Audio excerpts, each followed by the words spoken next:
ওই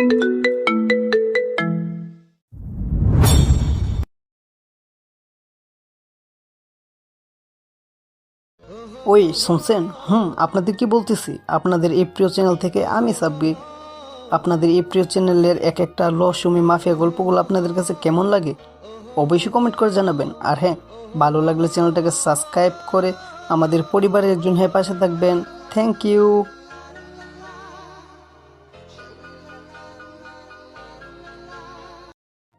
তোর মতো একটা কুলাঙ্গার ছেলে জন্ম দেওয়াটাই আমাদের অনেক বড় ভুল হয়েছে।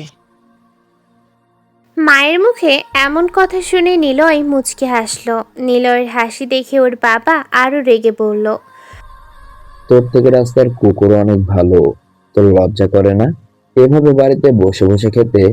তোর বড় ভাইকে দেখছিস রাত দিন কত কষ্ট করে টাকা ইনকাম করে, আর তোর তো কোনো কাজ নেই, খালি কম্পিউটারটা নিয়ে পড়ে আছিস।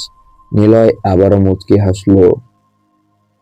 মায়ের থেকে কুলাঙ্গার আর বাবার থেকে রাস্তার কুকুর শুনে নিলয়ের মাঝে কোনো প্রতিক্রিয়া নেই। সেই নির্বাক কথাগুলো শুনে চলেছে। তোর কি একটুও লজ্জা করে না? আর কত এভাবে থাকবি? কিছু করতে পারিস না তুই? তোর কি কোনো লজ্জাও নেই? বেহায়ের মতো চলিস। মায়ের কথা শুনে নিলয় বলল, 1000 টাকা হবে? কম্পিউটারের হার্ড ডিস্কের সমস্যা হয়েছে, ঠিক করতে হবে। কুত্তার বাচ্চা, তোর টাকা চাইতে একটু লজ্জা করলো না? এতক্ষণ যে তোকে কথাগুলো বললাম সেটা কি কানেও নিস নয়? তোর পাটা দিয়ে ধরি, বাবা হয়ে পা ধরে বলছি, 8 টাকা নিস না, নিজে কিছু কর। তোর বড় ভাইকে দেখছিস কতটা কষ্ট করে? তোকে ছোট ছেলে হিসেবে পরিচয় দিতেই আমার লজ্জা করে। শিখেছিস তো দুটো কাজ, বন্ধুদের সাথে ঘোরা আর সারা রাত কম্পিউটার নিয়ে পড়ে থাকা। টাকা দিতে পারবে না যখন, তখন জন্ম দিয়েছিলে কেন? আমি কি বলেছিলাম আমাকে জন্ম দাও? আমরা কি জানতাম তুই বড় হয়ে এমন হবি? তোর তোর বড় ভাই দেখেছিস কত কিছু করে। প্রতিবার একই কথা ভালো লাগে না মা। বড় ভাই বড় ভাই, কি এমন করে ও? মাসে 15,000 টাকার বেতন পায়, সে সব কিছু করেছে। 1000 টাকা দিতে বলেছি, টাকা দাও, না হলে। পুরো কথাটা নিলয় শেষ করতে পারেনি, কষে একটা চড় দেয় ওর আপু পেছন থেকে। নিলয়ের বড় বোন বিথি, সে নিলয়ের সামনে এসে চড় মেরেছে খুব জোরে। নিলয় গালে হাত দিয়ে বলল, চুপ করে আসিস কেন? তুইও শুরু কর, দে গালি দে। কুত্তার বাচ্চা, হারামি, কুকুর, জানোয়ার, এসব বলা শুরু কর। নিজের মা বাবা যদি এমন গালি দেয়, তুই বোন হয়ে চুপ করে আসিস কেন?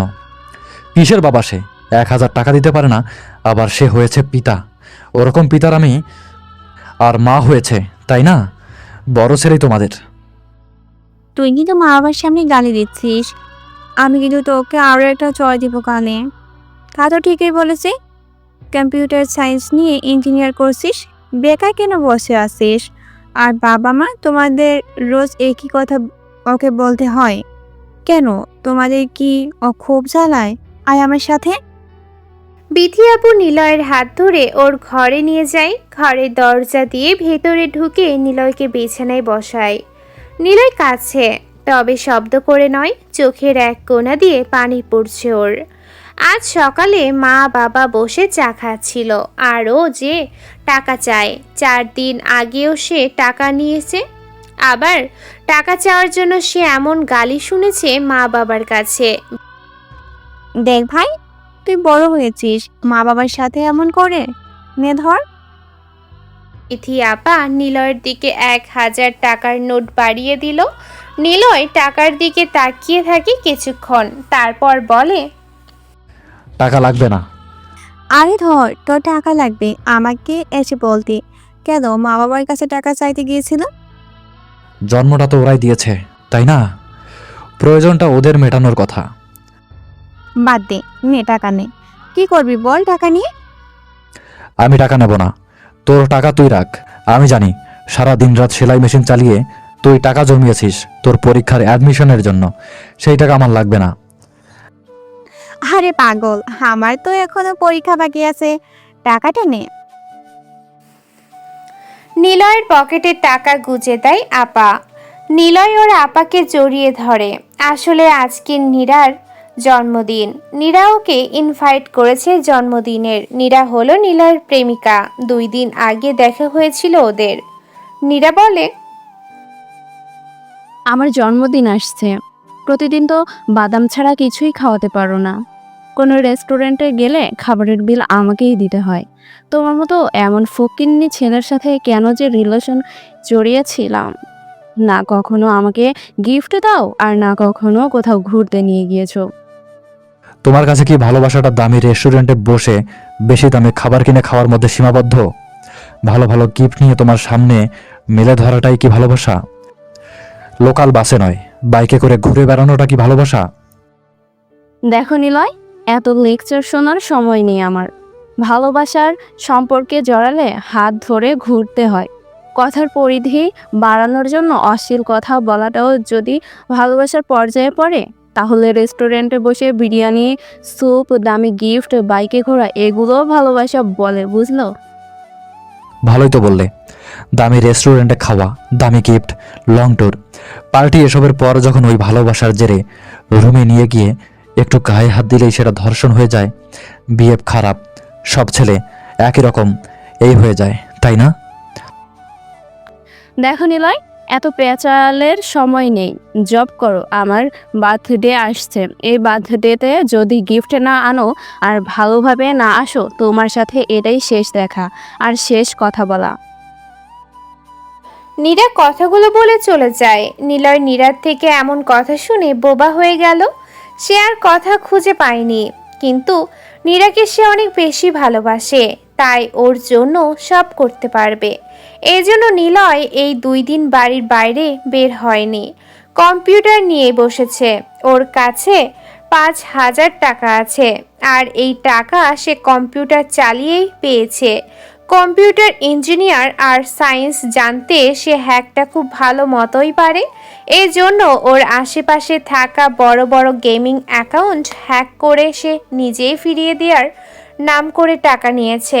আর যাদের আইডি হ্যাক হয়েছে তারা টাকা দিতে বাধ্য, কারণ বর্তমানে সব দেশে গেমিং কমিউনিটি এতটা পপুলারিটি অর্জন করেছে, হাজার হাজার ছেলে বা মেয়ে অনলাইনে গেমের সাথে যুক্ত হয়ে হাজার হাজার টাকা নষ্ট করছে। আর সেই আইডির নাম আর সেই আইডির মান এত বেশি হয় যে সেটা ফিরিয়ে আনার জন্য যে কোনো কিছু করতে প্রস্তুত তারা। আর নিলয় জানে ওর এলাকায় কে কেমন অনলাইন গেমে আসক্ত। সেই জন্য নিজেই ফেসবুক আইডি বা জিমেল আইডি হ্যাক করে নিজের আয়ত্তে এনে ফিরিয়ে দেওয়ার নাম করে টাকা নেয়। বিথি আপার থেকে টাকা নিয়ে নিলয় বাড়ি থেকে বের হয়। বাজারে এসে গিফট দোকানে আসলো। নিলয় দোকানের মধ্যে একটা পুলিশ আর দোকানদারের মধ্যে বেশ গোপনে কথা হতে থাকে। নিলয় গিফট চুজ করতে করতে ওদের কাছে আসে। হঠাৎ শুনতে পায় নিলয়, চোরাই মাল আসছে এই মাসে আমার অনেক। আপনি আমাগুর মাল খাইয়া ঝামেলা করছিলেন, এইবার যেন ঝামেলা না হয়। আচ্ছা ঠিক আছে, তবে এবার মাল বেশি লাগবে, 4 লাখ টাকা লাগবে। আচ্ছা স্যার, আপনার অ্যাকাউন্টে পাঠিয়ে দেব। আপনার অ্যাকাউন্ট নাম্বারটা পাঠিয়ে দিন তো। দোকানদার কথাটা বলতেই পুলিশের বাটন ফোনে একটি ফোন আসে। উনি আরেকটা স্মার্টফোন বের করে লক খুলে দোকানের কাছে গিয়ে দিয়ে বলল, বড় স্যার ফোন করেছে, আমি অ্যাকাউন্ট নাম্বার বের করে দিয়েছি, দেখে নে, আমি কথা বলে আসছি। পুলিশ চলে যায় বাইরে। নিলয়ের সাথে সাথে দোকানের কাছে এসে ধাক্কা দেয়। হাত থেকে পুলিশের ফোন পড়ে যায়। নিলয় ফোন তুলে দিয়ে বলে, সরি, দোকানের জিনিস দেখতে দেখতে খেয়াল করিনি, এই নিন আপনার ফোন। নিলয় ফোন দিয়ে সেখান থেকে চলে আসে। গিফট নেয় ও। একটা ড্রেস পছন্দ হলো, কিন্তু দাম 10,000 টাকা। নিলয়ের কাছে আছে 6,000 টাকা। নিলয় কম দামি ড্রেস নিয়ে দোকান থেকে বের হয়। দোকানের সামনে এসে মেন রাস্তায় ওঠে। মাথার মধ্যে পুলিশের অ্যাকাউন্ট নাম্বারটা ঘুরপাক খাচ্ছে, 16191502। বাসায় যেয়ে দেখতে হবে অ্যাকাউন্টের ব্যাপারে। যা কোনোদিন নিলয় করেনি সেটা করার চিন্তায় হাঁটতে থাকে। কিছু দূর আসার পর নিলয় একটা রিক্সা ডাকার জন্য আশেপাশে তাকায়। তখনই ওর চোখ আটকে যায় রাস্তার বিপরীত পাশে একটি দামি রেস্টুরেন্টের দিকে। রেস্টুরেন্ট থেকে নীরা একটা ছেলের হাত ধরে বের হচ্ছে। দুজনেই হাসি খুশি বের হলো। নীরা ওই ছেলেটার বাইকে উঠে চলে গেল। নিলয় বোকার মতো দাঁড়িয়ে নীরাদের চলে যাওয়া দেখতে থাকে। এমন কিছু দেখবে নিলয় কখনো স্বপ্নেও চিন্তা করেনি। বারবার নিলয় নিজেকে বুঝিয়েছে, আমি চোখে ভুল দেখেছি, ওটা নীরা না, হতে পারে ওর মতো দেখতে কোনো মেয়ে, কিন্তু না, ওটা সত্যিই নীরাই ছিল। নীরার এভাবে অন্য ছেলের সাথে ঘোরা দেখে নিলয় বোবা হয়ে যায়। মামা কই যাবেন? ওঠেন রিস্কায়। রিক্সা চালকের কথা শুনে ভাবনা থেকে ফেরে ও। রিক্সা ডেকেছিল নিলয়, কিন্তু কখন যে রিক্সার সামনে এসেছে নিলয় খেয়ালই করেনি। নিলয় রিক্সায় উঠল, এরপর সোজা বাড়িতে চলে আসে। বাড়ির গেট খুলে নিলয় আসছে। ওর বাবা আদনান মাহমুদ চা খাচ্ছে। নিলয়কে আসতে দেখে ডাকলেন, নিলয়, এদিকে আয়। বলো। নে ধর আমার প্রেসক্রিপশন, ওষুধ এনে দে এখন। আমি এখন যেতে পারবো না, ভালো লাগছে না। কেন পারবি না? কাজ করে আসছিস নাকি? কি কাজ করে আসছেন আপনি? বললাম তো আমি এখন যেতে পারবো না, আমার ইচ্ছে করছে না। জীবনে অমানুষ ছাড়া তো কখনো হোশ নেই। অমানুষের মতো ব্যবহার তোর। বাবা একটা কথা বলেছে, সেটা না শুনে মুখের উপর কথা বলছিস। আবার শুরু করেছো। একটু শান্তিতে থাকতে দিবা তো আমাকে? বলি, পেটে ভাতটা আসে কোথা থেকে? আমার পেনশনের টাকা আর তোর বড় ভাইয়ের টাকা দিয়েই তো সংসারটা চলছে। শান্তি খোঁজো? 2 টাকা আয় করার মুরদ নেই, উনি আসছে শান্তি খুঁজতে। বড় ভাই সব তোমাদের, তাই না?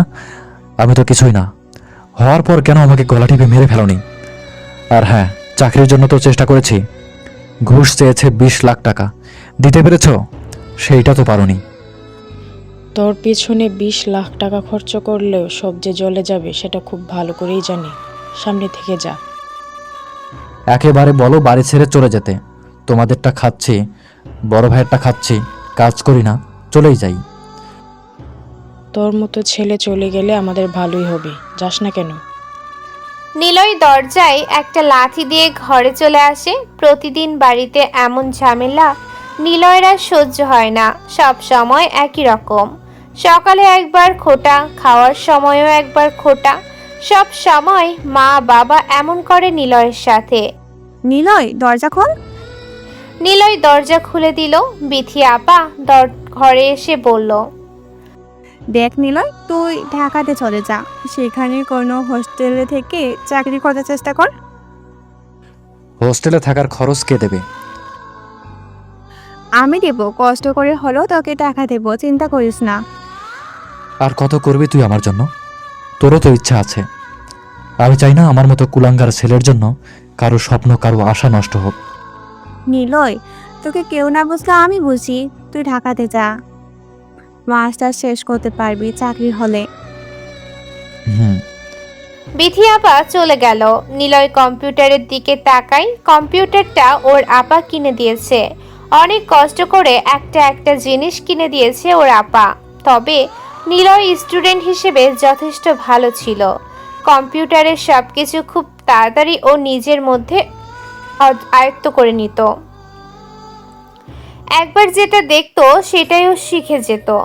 একদিন ক্লাসে বসে থাকা অবস্থায় ওদের প্রিন্সিপাল স্যার নতুন ফোন আনে, আর সারাক্ষণ উনি ফোনের মধ্যে ডুবে থাকতেন। ক্লাসের এক বেয়াদব ছেলে ছিল, সে সবার সাথে বলে বেড়াচ্ছিল, জানিস প্রিন্সিপাল স্যার সুন্দরী মেমের সাথে সারাক্ষণ ফোনের মধ্যে পড়ে থাকে।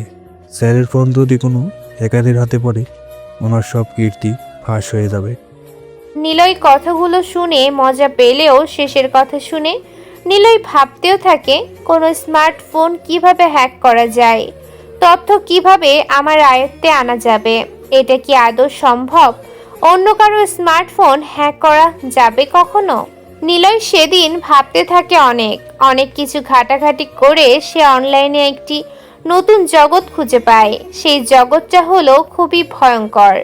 সেই জগৎটার নাম হলো ডার্ক ওয়েব বা ডার্ক সাইড, যা কোনো একটি দেশের সাধারণের জন্য বন্ধ থাকে।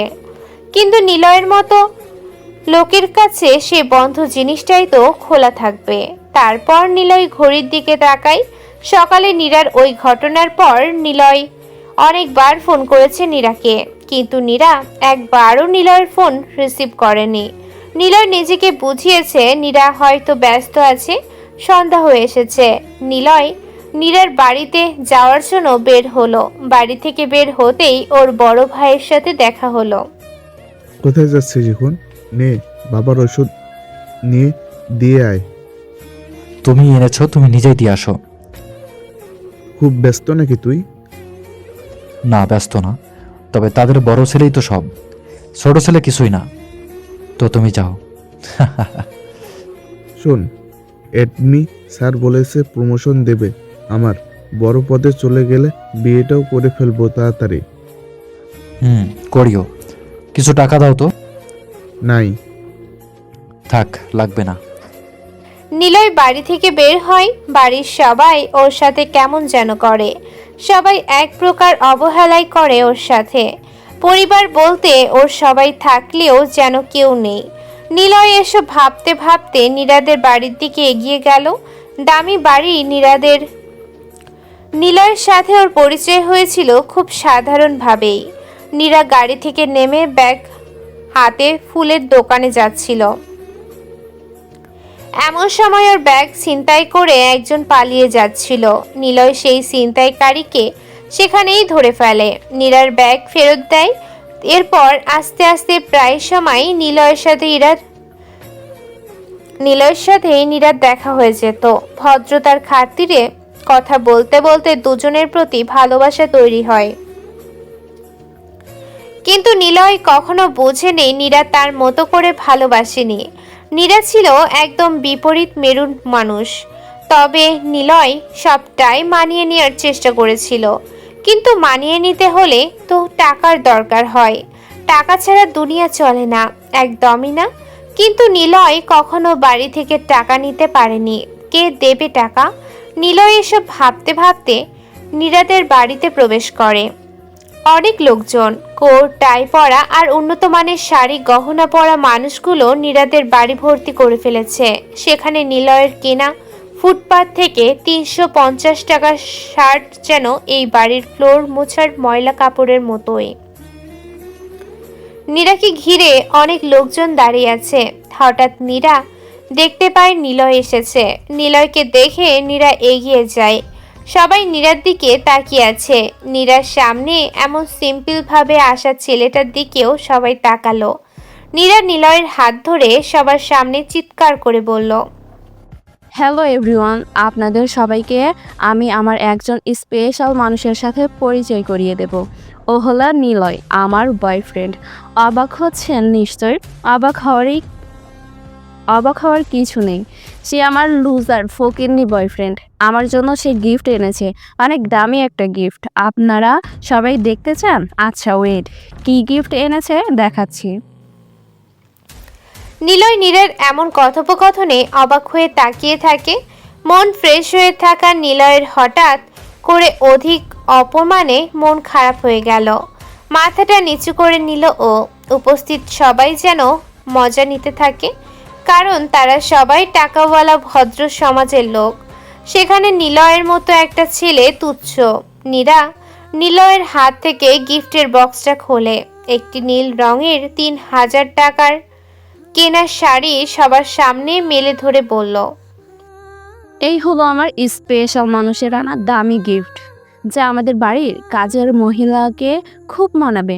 হারেমি ব্লাডি লয়াল ক্লাস লোক। এই সুজন, তুমি যেন আমার জন্য কি গিফট নিয়ে এনেছো? Diamond ring? বেশি না, মাত্র 12 লাখ টাকা নিয়েছে। Wow, great boy, I like you baby. এই ইমরোজ, তুমি আমার জন্য কি গিফট এনেছো? একটা গাড়ি এনেছি, চাবিটা তোমার কাছেই আছে। দাম? থাক, দাম বলতে হবে না। কেউ হয়তো দাম শুনে এখানেই জ্ঞান হারিয়ে পড়ে যাবে। তখন রাস্তায় কোনো ময়লা ড্রেনের পাশে আমাকেই ফেলে রেখে আসতে হবে, তাই না? নীরা, এইসব কি? এভাবে কেন ডেকে এনে অপমান করছো? চুপচাপ দেখে যা শালা, গিফট আনছে। আমি জানতাম তুই 2 টাকার দামের গিফটই আনবি। তোর মতো গরিব ফকিন্নি ছেলেকে আমি ভালোবাসবো, নো নেভার। আমার বয়ফ্রেন্ড সাজিদের সাথে তোর পরিচয় করিয়ে দিচ্ছি। এই সাজিদ ভালো জান। বাবু, তুমি আমার জন্য কি এনেছো? বানাতে একটি বিশাল বাড়ি তোমার জন্য। আর কি লাগবে বলো বাড়িটা বানাতে? থাক বাবু, লাগবে না। তুমি যে রিং আনছো সেটা পরিয়ে দিবা একটু প্লিজ। নীরা নিলয়ের কানে কানে বলল, তোর মতো মানুষের এই পার্টিতে কোনো জায়গা নেই। তাকিয়ে দেখ, আমার পার্টিতে ওয়েটারদের পোশাক আমার বাবা নিজে আনিয়ে দিয়েছে, দাম 10,000-এর উপরে। আর তোর গায়ে যে শার্টটা আছে বড়জোর 500 টাকাও হবে না। তুই আসছিস আমার বার্থডে পার্টিতে, যাই হোক আসছিস যখন খেয়ে যাস। বলা তো যায় না তোদের মতো ফ্যামিলির লোক আবার এরকম খাবারের গন্ধ শুকতে পারবে কিনা, কে জানে। দেখো নীরা, আমার পরিবার নিয়ে একটাও বাজে কথা বলবে না। ওহ তাই নাকি? আচ্ছা তুই খেয়ে যাস, যাওয়ার সময় তুই প্যাকেট করে তোর পরিবারের জন্য নিয়েও যাস। এই ওয়েটার, লোকটাকে প্যাকেট করে অনেক খাবার দিয়ে বিদায় করে দিও। নীরা কথাটা বলে চলে গেল নিলয়ের সামনে থেকে। নিলয়ের কখন যে চোখ থেকে পানি গাল বেয়ে নিচে পড়েছে নিলয় বুঝতেই পারেনি। নিলয়ের কাছে এসে ওয়েটার বলল, চলুন আপনাকে খাবার। নিলয়কে ঠাস করে একটা চড় দেয় ওয়েটারকে। নীরা ওটা দেখে হাসতে থাকে। নিলয় আর সেখানে দাঁড়ালো না, বড়লোক বাড়ি থেকে বের হয়ে চলে আসলো। নিলয় হাঁটতে হাঁটতে একটি ল্যাম্প পোস্টের নিচে বসলো। চারপাশে কেউ নেই, কেবল দ্রুত গতিতে মাঝে মাঝে গাড়ি চলে যাচ্ছে।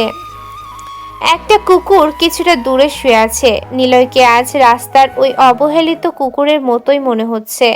টাকাই সব, এই দুনিয়াতে টাকার মূল্য বিশাল। নিলয় ছোট থেকে একটা কথা শুনে এসেছে, টাকা দেখলে যেন কাঠের পুতুলও হা করে। নিলয়কে আজকে বুঝতে পেরেছে সেই কথাটার মানে। টাকার জন্য আজ ওর ভালোবাসাটা কুকুরের মতো পড়ে রইল। দুনিয়াতে সব মানুষই টাকার পেছনে ছোটে। ছুটতে ছুটতে সে একটা সময় ক্লান্ত হয়ে যায়। গরিব হয়ে জন্ম নেওয়াটা ভাগ্যের দোষ, কিন্তু দুনিয়াতে সবাই সেই ভাগ্যের দোষটা পাল্টানোর জন্য টাকার নেশাতে ছুটে বেড়ায়। কারণ গরিব হয়ে মরাটা তো নিজের দোষ। নিলয় বসা থেকে উঠে দাঁড়ালো। নিজের এই দোষটা কখনো সে বয়ে নিয়ে বেড়াবে না। তারাও টাকা চায়, তবে সে টাকার পেছনে ছুটবে না, টাকাই ওর পেছনে ছুটবে। এতদিন সে যা করেনি সেটাই করবে। অন্যের টাকা সে নিজের করে নিবে। কথাগুলো ভাবতে ভাবতে সে হাঁটতে থাকে। তখনই ফোন বেজে ওঠে ওর। তাকিয়ে দেখে ওর আপা বিথির কল। নিলয় রিসিভ করে। ভাই কোথায় তুই? বাবাকে হাসপাতালে নিয়ে এসেছি, তুই জলদি আয়। কোন হাসপাতালে? যশোর সিটি হসপিটাল, আয় ভাই, সবাই কাঁদছে। নিলয় পকেটে ফোন গুজে দৌড়াতে থাকে হাসপাতালের দিকে। এমনটা হবে নিলয় ভাবেনি কোনোদিন। আমি আসছি। যখন খারাপ সময় আসে তখন সব একসাথেই আসে। নিলয় দৌড়াতে থাকে, হাসপাতালে এসে পৌঁছায়। খোঁজাখুঁজি করে কেবিনের সামনে এসে দাঁড়ায়ও। বিথি আপা এসে নিলয়কে জড়িয়ে ধরে। কি হয়েছে বাবার? ভাইয়া ওষুধ আনছিল কিন্তু দেরি হয়ে যায়। বাবা তো সকালে আর দুপুরে ওষুধ খাওয়ার কথা, কিন্তু ছিল না। তোকে এনে দিতেই বলেছিল, আনিস নাই, এই জন্য বাবা অসুস্থ হয়ে পড়েছিল। কিছু সময় পর ডাক্তার বের হলো। সবাই ডাক্তারের সামনে যেয়ে বলল, দেখুন, আপনাদের কতবার বলবো, ওনার 2টা কিডনি ড্যামেজ হয়ে যাচ্ছে দিন দিন। যে কোনো মূল্যে একটা কিডনি দিতে হবে, না হলে ওনাকে বেশি দিন বাঁচানো যাবে না। আর সেই অপারেশন করতে টাকাও লাগবে। আপনার দ্রুত কিছু করুন, একদিনের মধ্যে কিডনির ব্যবস্থা করুন, না হলে ওনাকে বড়জোর আর 4 দিন বাঁচানো যাবে। কি হয়েছে ওনার? ডাক্তার সবার দিকে তাকিয়ে বলল। ডাক্তার সাহেব কথাগুলো বলে চলে গেল। নিলয়ের মা আঁচল চেপে কান্না করছে। বড় ছেলে এসব দেখে চলে যায়। নিলয় কাঁদলো। আপা, তুই মাকে দেখে রাখ, আমি ডাক্তারের সাথে কথা বলে আসি। তুই কোথায় যাচ্ছিস? তুই এসব বুঝবি না, তুই বরং মায়ের সাথে থাক, আমি যাচ্ছি। না, তুই থাক। নিলয় চলে আসে সেখান থেকে। ডাক্তারের কেবিনে যেয়ে বসলো ও। ডাক্তার বলল, আপনি দেখুন ভাই, কিডনির প্রধান রোগ নেফ্রাইটিস বা নেফ্রোটিক সিনোড্রাম, যা কিডনি ছাঁকনি বা ফিল্টার মেমব্রেনকে ক্ষতিবিক্ষত করে। এই কারণে শরীর থেকে অত্যাবশ্যকীয় প্রোটিন বেরিয়ে যায়। দুটি কিডনি 90% অকেজ হওয়ার পরে শুধু ডায়ালিসিস বা কিডনি সংযমের মতো চিকিৎসার প্রয়োজন হয়।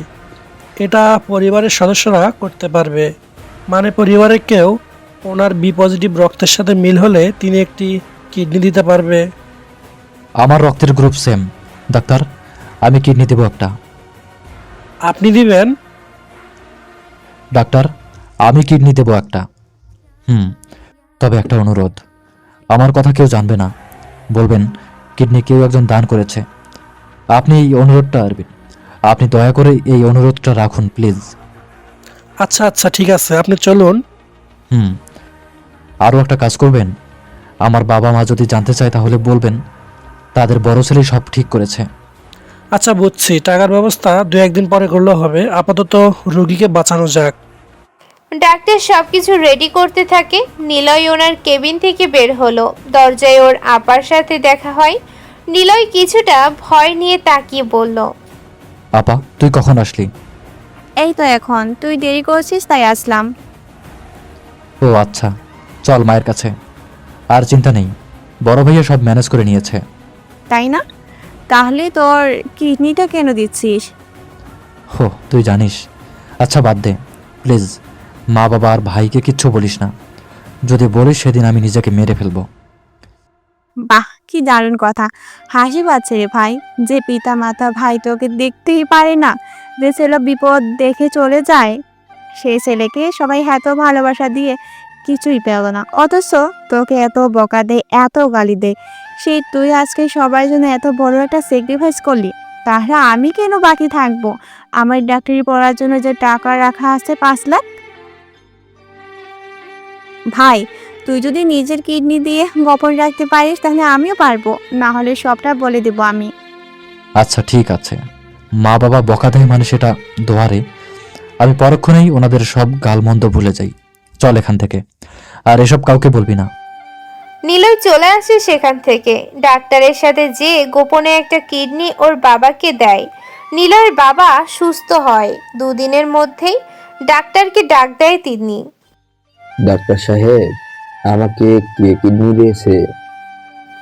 ডাক্তার তিথি আপার দিকে তাকায়। তিথি আপা ইশারায় না করে দিল। ডাক্তার বলল, আসলে একজন কিডনি ডোনেট করেছে, আর টাকা বা সবকিছুর ব্যবস্থা আপনার বড় ছেলে করেছে।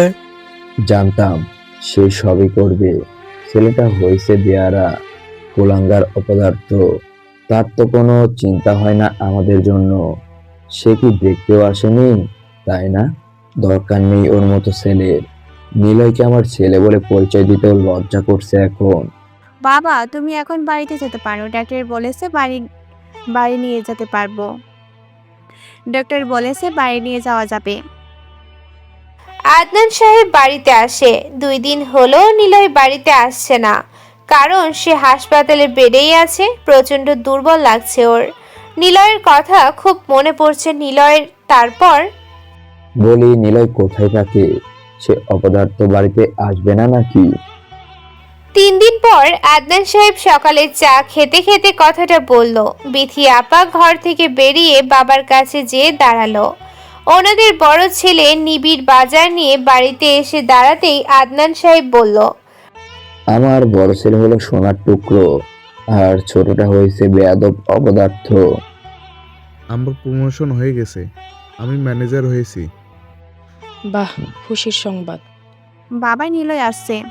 নিলয় আজ 3 দিন পর হাসপাতাল থেকে বের হলো। সোজা বাড়িতে আসলো, কোনো দিক না তাকিয়ে নিজের ঘরের দিকে দুর্বল পায়ে হেঁটে যেতে থাকে। আদনান সাহেব নিলয়কে ডাকলেন। নিলয় কাছে যেয়ে দাঁড়ায়। বাড়ির সবাই একসাথে বসে আছে।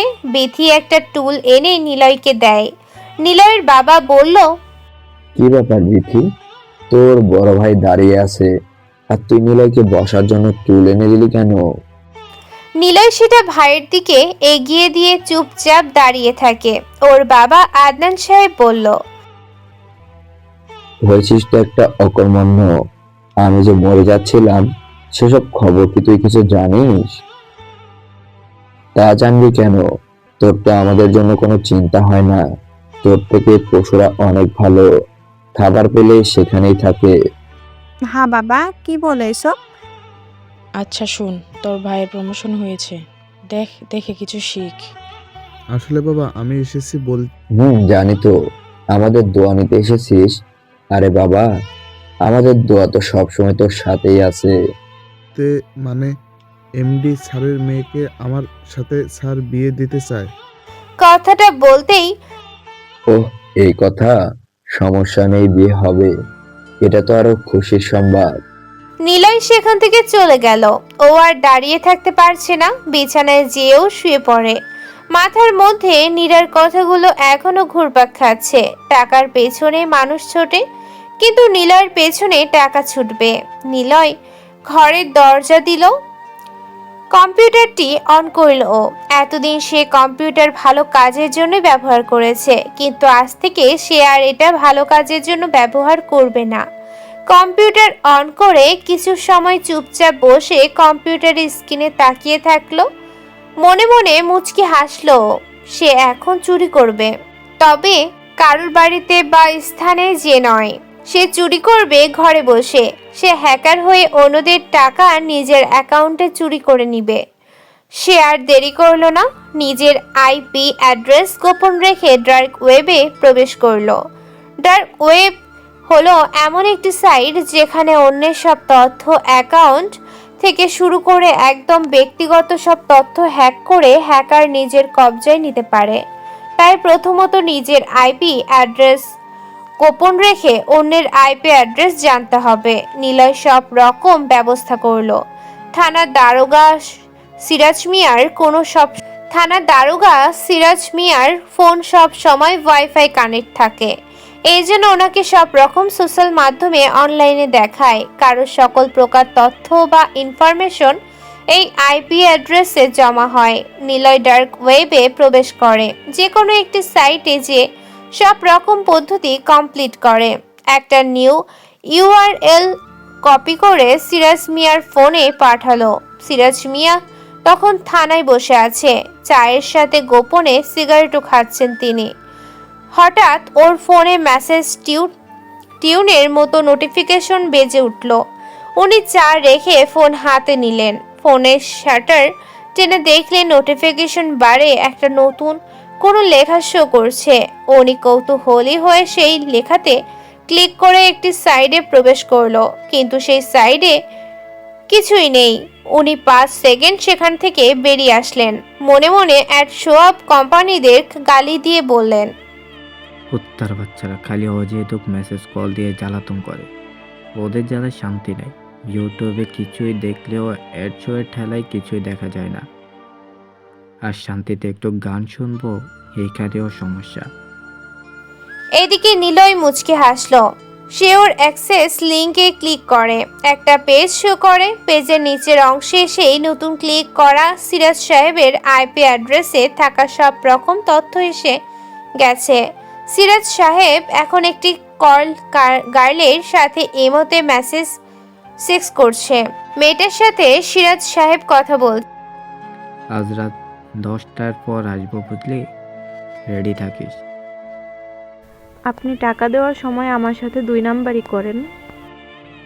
আরে এবার বেশি দেব, সারা রাত থাকিস। তোর খাইতে যা কি মজা। নিলয়ের কম্পিউটারে সব কিছু শো করছে।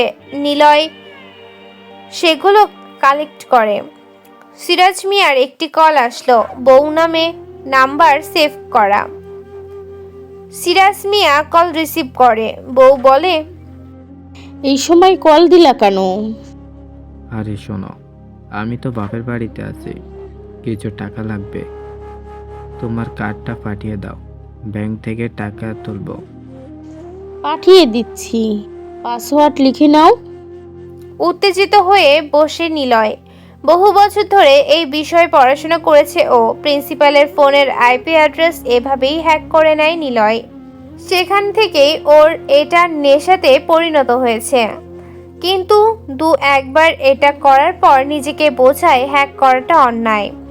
কারো ব্যক্তিগত তথ্য হ্যাক করাটা আরও অন্যায়। মানে কেউ তার যা যা করেছে দূর বসে ওই হ্যাকারটা সব দেখছে, অথচ ভিকটিম জানেই না ওর ফোনের ইন্টারনেট প্রোটোকল হ্যাক হয়েছে। মানে সব রকম তথ্য অন্য কেউ দেখতে পাচ্ছে। নিলয়ের ফোনে একটি নতুন স্লাউড শো করছে, সেখানে সিরাজ মিয়ার ব্যাংক অ্যাকাউন্টের পাসওয়ার্ড দেয়া,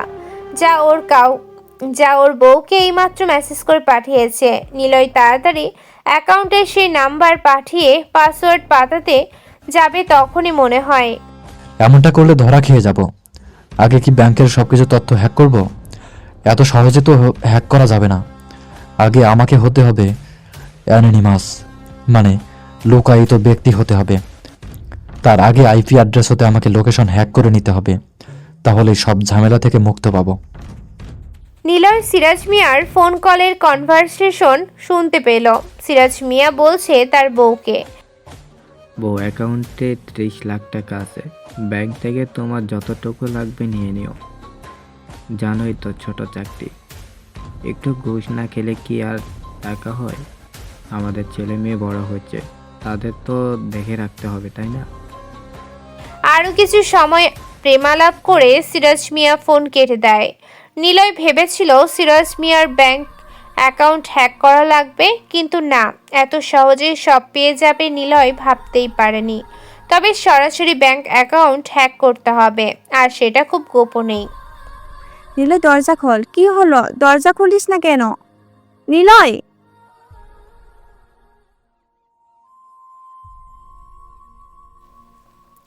নিলয় লাফ দিয়ে উঠল।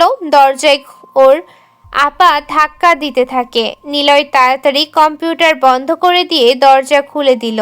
বিথি আপা ঘরে এসে দরজা আটকে দিয়ে নিলয়ের বিছানায় এসে বসে বলল, এই তুই কি করছিলি রে? দরজা খুলছিস না কেন? এমনি ঘুমিয়ে পড়েছিলাম। নিলয়, খুব ঝামেলায় পড়ে গিয়েছি রে। বাবা না ওই 5 লাখ টাকা চাচ্ছে, ভাইয়ার বিয়েতে খরচ তো আছে, মানে ওই টাকা থেকে 2 লক্ষ টাকা দিতে বললো। ও আচ্ছা, সমস্যা নেই, টাকা চলে আসবে। টাকা চলে আসবে মানে কিভাবে? আমার একটা বন্ধু বিদেশে থাকে, ওকে বলেছি ব্যবসার জন্য টাকা দিতে, সে দেবে বলেছে। সেখান থেকে তোকে টাকা দিয়ে দেব। তাহলে তুই ব্যবসার জন্য টাকা কই পাবি? কি? ঢাকাতে যাব, সেখানে এক বন্ধু কাপড়ের ব্যবসা করে, ওর সাথেই থাকবো। কিছু টাকা দিয়ে পার্টনার হব ওর ব্যবসায়, হয়ে যাবে। তুই কম্পিউটার ইঞ্জিনিয়ার করতে করতে কাপড়ের ব্যবসা করবি, তাই না? এখানে আর থাকবো না, নিজেকে তো বাঁচতে হবে, তাই না? আর আমি চাই না ওনারা, মানে মা বাবারা এসব জানুক। বাবা যেদিন বাড়ি থেকে তাড়িয়ে দেবে সেদিন সত্যিই চলে যাব। হয়েছে, থাম। খাবার আনছি তোর জন্য, খেয়ে নিবি।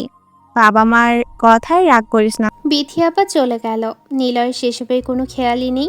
ও কিভাবে সিরাজের টাকাগুলো তুলবে সেই চিন্তাই করছে। অ্যাকাউন্ট থেকে তুলতে গেলে তো আমাকে সিসিটিভি ক্যামেরায় দেখা যাবে। আচ্ছা, সিসিটিভি ক্যামেরা কি হ্যাক করা যাবে? ভাবতে হবে আমার।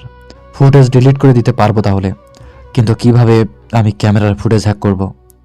একা এগুলো সম্ভব না, আমাকে খুঁজে বের করতে হবে বড় বড় হ্যাকারদের। কিন্তু আমাকে আগে এই টাকাগুলো নিতেই হবে। কিভাবে? আচ্ছা, আমি যদি বাস্তবে নিজেকে লুকিয়ে মাইন্ড গেম খেলি তাহলে কেমন হয়? কেমন হয় যদি সিরাজ মিয়াকে হ্যাকার কোড দিয়ে কল করে ওর ব্যক্তিগত সব তথ্য দেখিয়ে ব্ল্যাকমেল করে টাকাগুলো হাতিয়ে নিই? এইটা মাস্টার মাইন্ড গেম। তবে এর জন্য আমাকে সোশ্যাল ইঞ্জিনিয়ার হতে হবে। সোশ্যাল ইঞ্জিনিয়ার মানে হলো আমাকে কল গার্ল হিসেবে সিরাজকে মেসেজ করতে হবে, আর সে আমার ফাঁদে পা দিয়ে আমার পাঠানো সব লিঙ্কে ক্লিক করতে থাকবে। তখন আমি ওর সব কিছুই জেনে যাব খুব সহজে। নিলয় চেয়ারে বসে হেলান দিয়ে কথাগুলো ভাবছে। বসা থেকে উঠে দাঁড়ায়, লম্বা একটি কোট বানায় ওর আপার সেলাই মেশিন দিয়ে। ওর আপা এসব কিছুর জন্য নিলয়কে অনেক প্রশ্ন করলেও নিলয় কিছু না বলে নিজের মতো কাজ করেছে। শেষে বিথি আপা বিরক্ত হয়ে নিলয়ের থেকে চলে যায়। নিলয় কালো হুডওয়ালা লম্বা কোট বানায়, কালো প্যান্ট ম্যানেজ করে, মুখে একটি হ্যাকার টাইপ মাস্ক বানিয়ে পরে নিয়ে চেক করলো। একদম পারফেক্ট আছে সব কিছু। এবার সিরাজকে একটা ব্ল্যাক নাম্বার থেকে কল দিতে হবে। নিলয় যখনই কল দিতে যাবে ওর বাবা ওকে ডাক দেয়। নিলয় সবকিছু একটি ড্রয়ারে রাখলো। কম্পিউটার অফ করে বাবার কাছে দুর্বল শরীর নিয়ে এগিয়ে যায়। ওর বাবা নিলয়ের দিকে বিরক্ত নিয়ে তাকিয়ে বলল, সারাক্ষণ ঘরে বসে কম্পিউটার চালানো ছাড়া তোর কোনো কাজ নেই তাই না? আর গা থেকে কাপড়ও খুলছিস না, সে সকাল থেকে একই কাপড় পরে আসিস। কি সমস্যা তোর? হাসপাতালে আমাকে না দেখতে যে কোথায় ছিলি? বাবা, ওর সাথে তুমি কেন সবসময় জোর গলাতে কথা বলো? তোর আদরের জন্য ও এমন হয়েছে। কুলাঙ্গার জন্ম দিয়েছে একটা। আগে যদি জানতাম এমন বেয়ারা হবে এই কুত্তার বাচ্চাটা, তবে হওয়ার পরে গালে লবণ দিয়ে মেরে ফেলতাম। নিজেই কুত্তা, ওই জন্য আমাকে বারবার কুত্তার বাচ্চা বলো, তাই না? নিলয়ের মা সাথে সাথেই নিলয়ের গালে কষে একটা চড় বসিয়ে দিল। নিলয় মুচকি হাসতে থাকে। আদনান সাহেব নিলয়কে গালি দিয়ে বলতে থাকলো, তোর মতো ছেলের আমার দরকার নেই, আমার বড় ছেলেই সব। তুই মরে গেলেও আমরা কখনো দেখতে যাব না, আর আমরা যদি আগে মরি তুই দেখতে আসবি না কখনো। বড় ছেলে না থাকলে মরেই তো যেতাম। সারাক্ষণ বড় ছেলে করো। তুমি জানো তোমার বড় ছেলে আপা, আমার বড় ছেলে কি? না কিছু না, অনেক ভালো। সে না থাকলে আজকে তোমাকে আমরা এখানে দেখতাম না। ভাইকে অনেক ধন্যবাদ, তোমাকে টাকা দিয়ে সব কিছু করেছে। দেখতে হবে তো ছেলেটা কার। আর নিলয়, তুই আমার সামনে আসবি না, বাড়ি ছেলে চলে যা। তুই তোর মতোই থাক। তোর লজ্জাও করে না? বড় হয়ে নিজে কামাই না করে অন্যেরটা খাচ্ছিস। চলে যাব, খুব তাড়াতাড়ি চলে যাব, কিন্তু মনে রেখো আমি কোনোদিন আর আসবো না। আরে যা, তোর আশা না আশাই সমান। নিলয় বাড়ি থেকে বের হলো। আপার পাঠানো খাবার খেয়ে কোনো রকমে সাইকেল নিয়ে বের হলো নিলয়। হাঁটলে তলপেটে ব্যথা অনুভব হচ্ছে খুব। সাইকেলটাও খুব ধীর গতিতে চালাচ্ছে। পিটার পেটে অনেক ব্যথা হচ্ছে ওর। তবুও কোনো রকম সাইকেল চালিয়ে নীরাদের বাড়ির সামনে এসে দাঁড়ালো। রাস্তার পাশে চায়ের দোকানের ছাড়নে বসল নিলয়। এখান থেকে ওর বাড়ির ব্যালকনিটা খুব ভালোভাবেই দেখা যায়। নিলয় সেদিকে কিছু সময় তাকিয়ে থাকলো। নীরাকে নিয়ে ভালো মুহূর্তগুলো কল্পনা করতে থাকলো নিলয়। দুজনে এই সাইকেলে একবার মাত্র ঘুরেছিল। পরের বার নীরাকে যখন ঘুরতে যাওয়ার কথা বলে নিলয়, তখন নীরা বলে, এগুলো না আমার স্ট্যাটাসের মধ্যে পড়ে না। আমার দ্বারা এইসব 2 টাকার সাইকেলে ঘোরা সম্ভব না। পারলে বাইক কেন, বাইকে নিয়ে আমাকে ঘোরাও। সেটা তো পারবে না। উনি আসছে 2 টাকার ভাঙা সাইকেল নিয়ে আমাকে ঘোরাতে। নিলয় তখন কিছু না মনে করে হেসে দিয়ে বলে, আরে পাগলি, ভালোবাসা থাকলে ভাঙ্গা সাইকেলেও লং ট্যুরে যাওয়া যায়। দুজনের খুনসুটি আর তোমার খোলা চুলে আমার মুখ লেপটে যাওয়ার উন্মাদনা আমাদের জার্নি করবে ভালোবাসার বিশাল এক্সপ্রেস। নীরা নিলয়ের কথা শুনে রাগ দেখিয়ে চলে যায়। নিলয় পিছু পিছু এসেছে অনেকবার। নিলয় সেসব ভেবে মুচকি হাসলো।